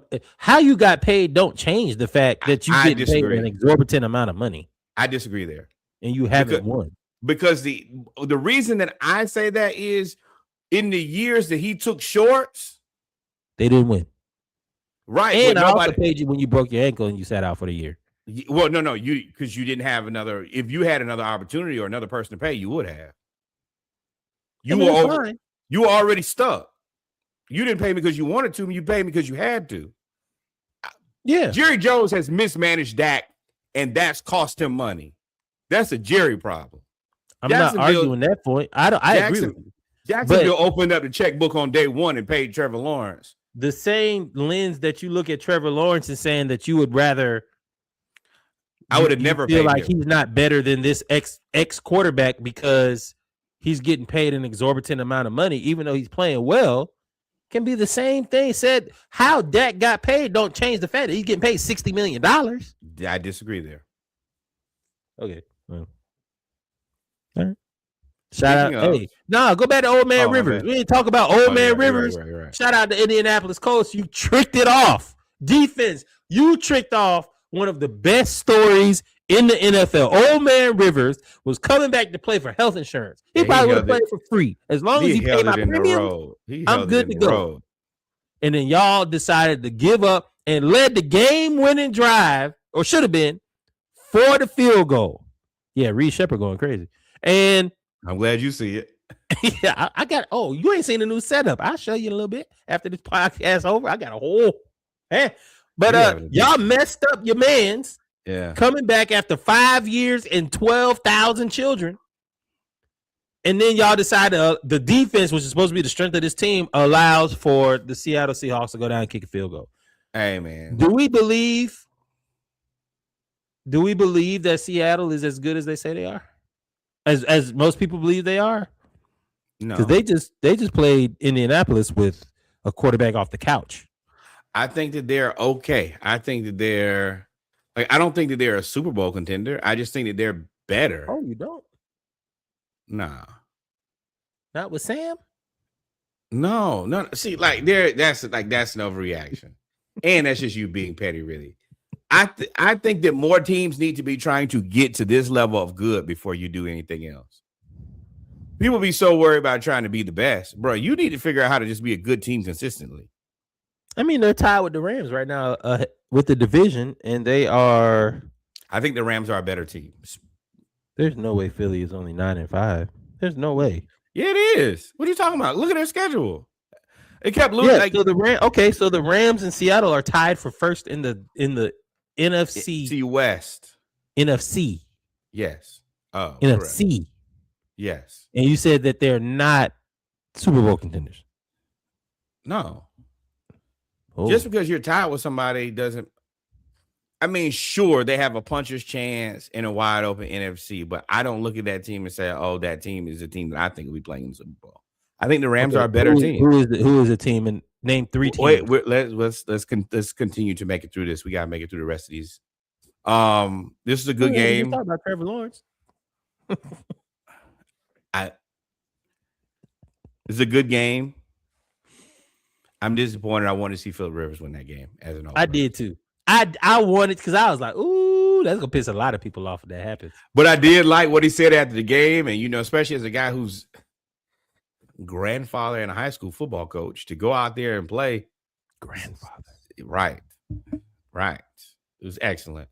And Jaguars, no, Patrick Willis, you should not come back and try to play middle linebacker after say 6 years. No, you should do it. Try it. Do what you want to. Are you for the 49ers? Where's Fred Warner gonna be? Ankle broke. They ain't whatever, anywhere. Oh, you thought Patrick? Oh, you think you? Well, you know what? I don't know what Patrick Willis does, and he might be one of them people who work out every day. And Aaron Donald, yeah, come so on back. I'm not Bobby Wagner judging. still playing. Right. Jets are terrible. It's over. I don't know what to say about Unless that they play the team. Falcons and they kick game-winning field goals. Fuck Raheem. That's what Yeah, this win means for Jaguars beating the Jets means fire Raheem. and Reggie's just named the episode. Fire right here. Jaguars are a scam. Put your money on them to win a Super Bowl and blow all your money. Low key, the AFC South is actually the best division in football. Boy, this is the team to watch. Scary. Texans are scary. Man, they're getting healthier by the day. They're getting more and more confident by the day, and nobody's paying attention to them because they started out slow. That ain't what you want. No, they're paying attention to them now. They are now. I think they got an all-pro at every defensive level. No, they don't have an all-pro linebacker, but they have an all-pro everything else. Yeah, for sure. Crushed them. This is a good team. Good luck and Godspeed to anybody who has to deal with them for the foreseeable future. It will not be fun. And Will Anderson is a monster. CJ Stroud's getting his confidence back, and y'all gonna have to pay for it. And they gonna want it back in blood. Chiefs have been eliminated from the playoffs. Chargers win without before. Yeah, Mighty Joe Alt. Justin Herbert finds a way to get it done with a broke wrist. Yeah, I 100% agree. The Chiefs are already beat before. This is just kind of a no. Oh, first off, I don't care about this game. Patrick Mahomes tore his ACL, so that is the conversation. Patrick Mahomes tore his ACL, and I'm gonna let you know I've already floated this conspiracy theory with y'all. Patrick Mahomes tears his ACL. He's out until at least next year, November, right? So you might as well just say he's out for the whole year. Why not tank? At this point, you probably have to trade somebody.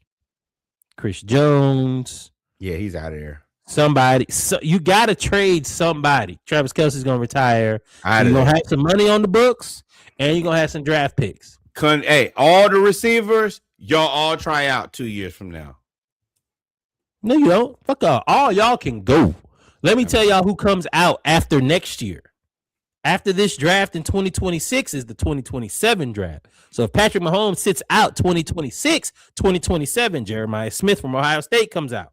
Ryan Williams from Alabama comes out. And whoever else is here comes out. And they're going to have the draft picks. But you know what the answer is? If you want to keep your team winning? No, there is no winning. He's out next year. Tank. I mean, okay. Tank. My answer is go get George Pickens. Pair him with somebody. Patrick Mahomes is one thing you can do is throw it deep. Pause if necessary. Definitely necessary. Most necessary. And then of course, the Dan Quinn Bowl. Ooh, Joker with the game winner. Nope. Shout out to Houston. Congratulations to the Commanders. You beat the Giants. Your season has basically de facto been over for weeks. Dan Quinn got your quarterback, Jaden Daniels, rehurt. Now you're in the Falcons part where you're like, oh, he does suck. Y'all should listen to Falcons fans when you hire their former coaches. We're telling y'all they're terrible. We're telling you they're terrible. Y'all got Arthur Smith. How's that working out for you? You got Dan Quinn. How's that working out for you? Maybe you don't listen to us. Because one thing that we like is company. And we are misery. And somebody going to go out and say, you know what? I really like Raheem. It's going to hurt. Associate head coach. You're going to do it. Cool. You're going to do it. Why did you call timeout there? It didn't make any sense. Timeout. I mean, it felt like the right thing to do. But I think that's it. That is it. That is. Oh, we did. Did we say Bills Patriots? Bills Patriots beat the Bills. Yes, and broke the tie for the longest running streak. Pats actually played good. Drake May, pretty impressive. I'm trying to pace myself on the Drake May hype. I think I asked this question to a bunch of the group. Is Drake May Tom Brady or is Drake May Drew Bledsoe? Oh, I think hell. Drake May is Drew Bledsoe. I think Drake That's May a is going to be. compliment. I think Drake May is going to be the quarterback until they luck up and get like the greatest quarterback of all time. But Drew Bledsoe's good. He was good. Then he got knocked out, and then Tom Brady never Right. gave the job back. Right. But I mean, if Drake May can beat Drew Bledsoe, I think that's a positive for his career. I'm pretty sure. I mean, he's going to win the division here. I'm pretty sure he's going to beat Drew Bledsoe of the Patriots. I'm pretty sure that's about to happen. I was skeptical on him because of Daniel Jones, and then Daniel Jones left, and then he was good. So at this point, I'm open to all new information. I'm retracting all things from anybody who plays quarterback in New York until you go somewhere else. Because clearly, if you go to New York, it is either a hazard for your brain or it's a hazard for your career. Tyler Daniel Jones, his career might be over. I mean, Achilles. This was his contract year. So you got to think about the fact that he probably in the bed. It's. I mean, well, I mean. But wait, think about this. The Achilles is on the right leg. The left leg was broke too. Yeah.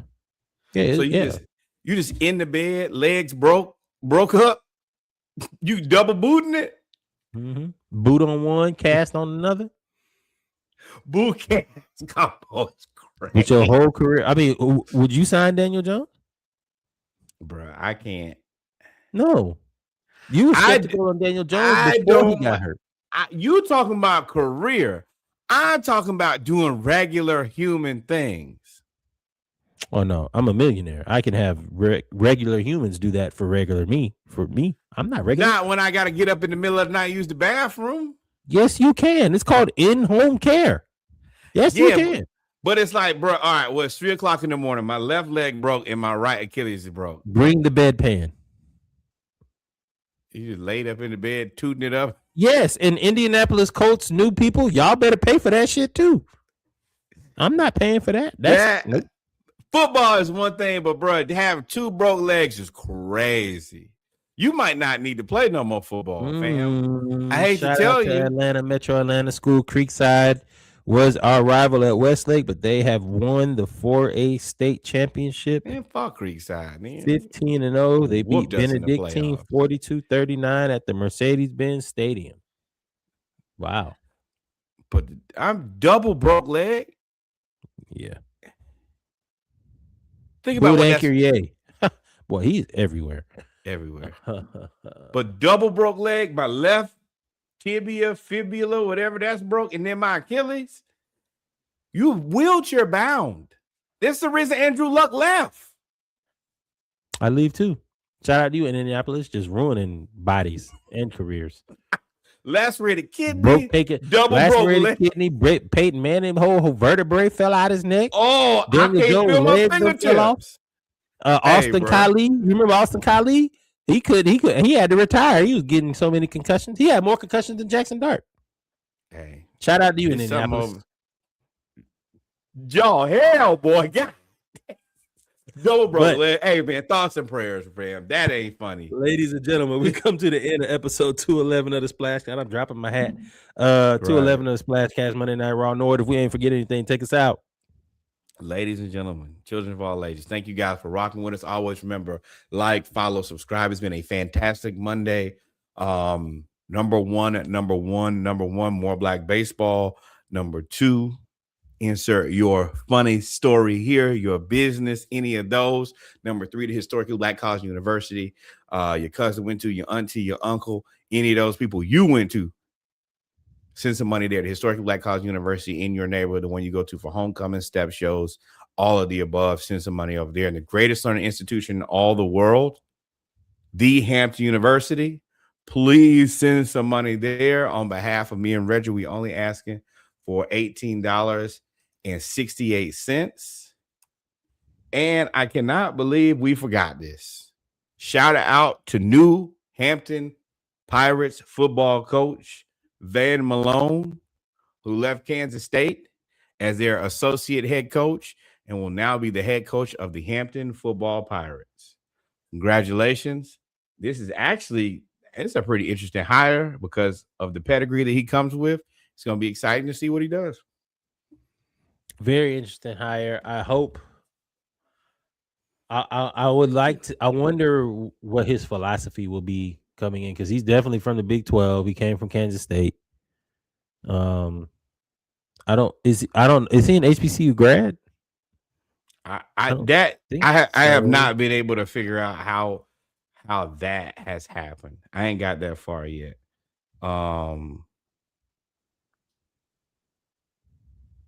Play football at Texas.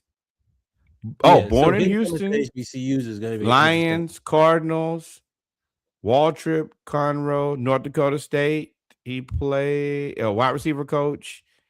He coached with the Lions as a fellow, cornerback and special teams with Western Michigan, North Texas, Texas A&M. He's been an assistant everywhere.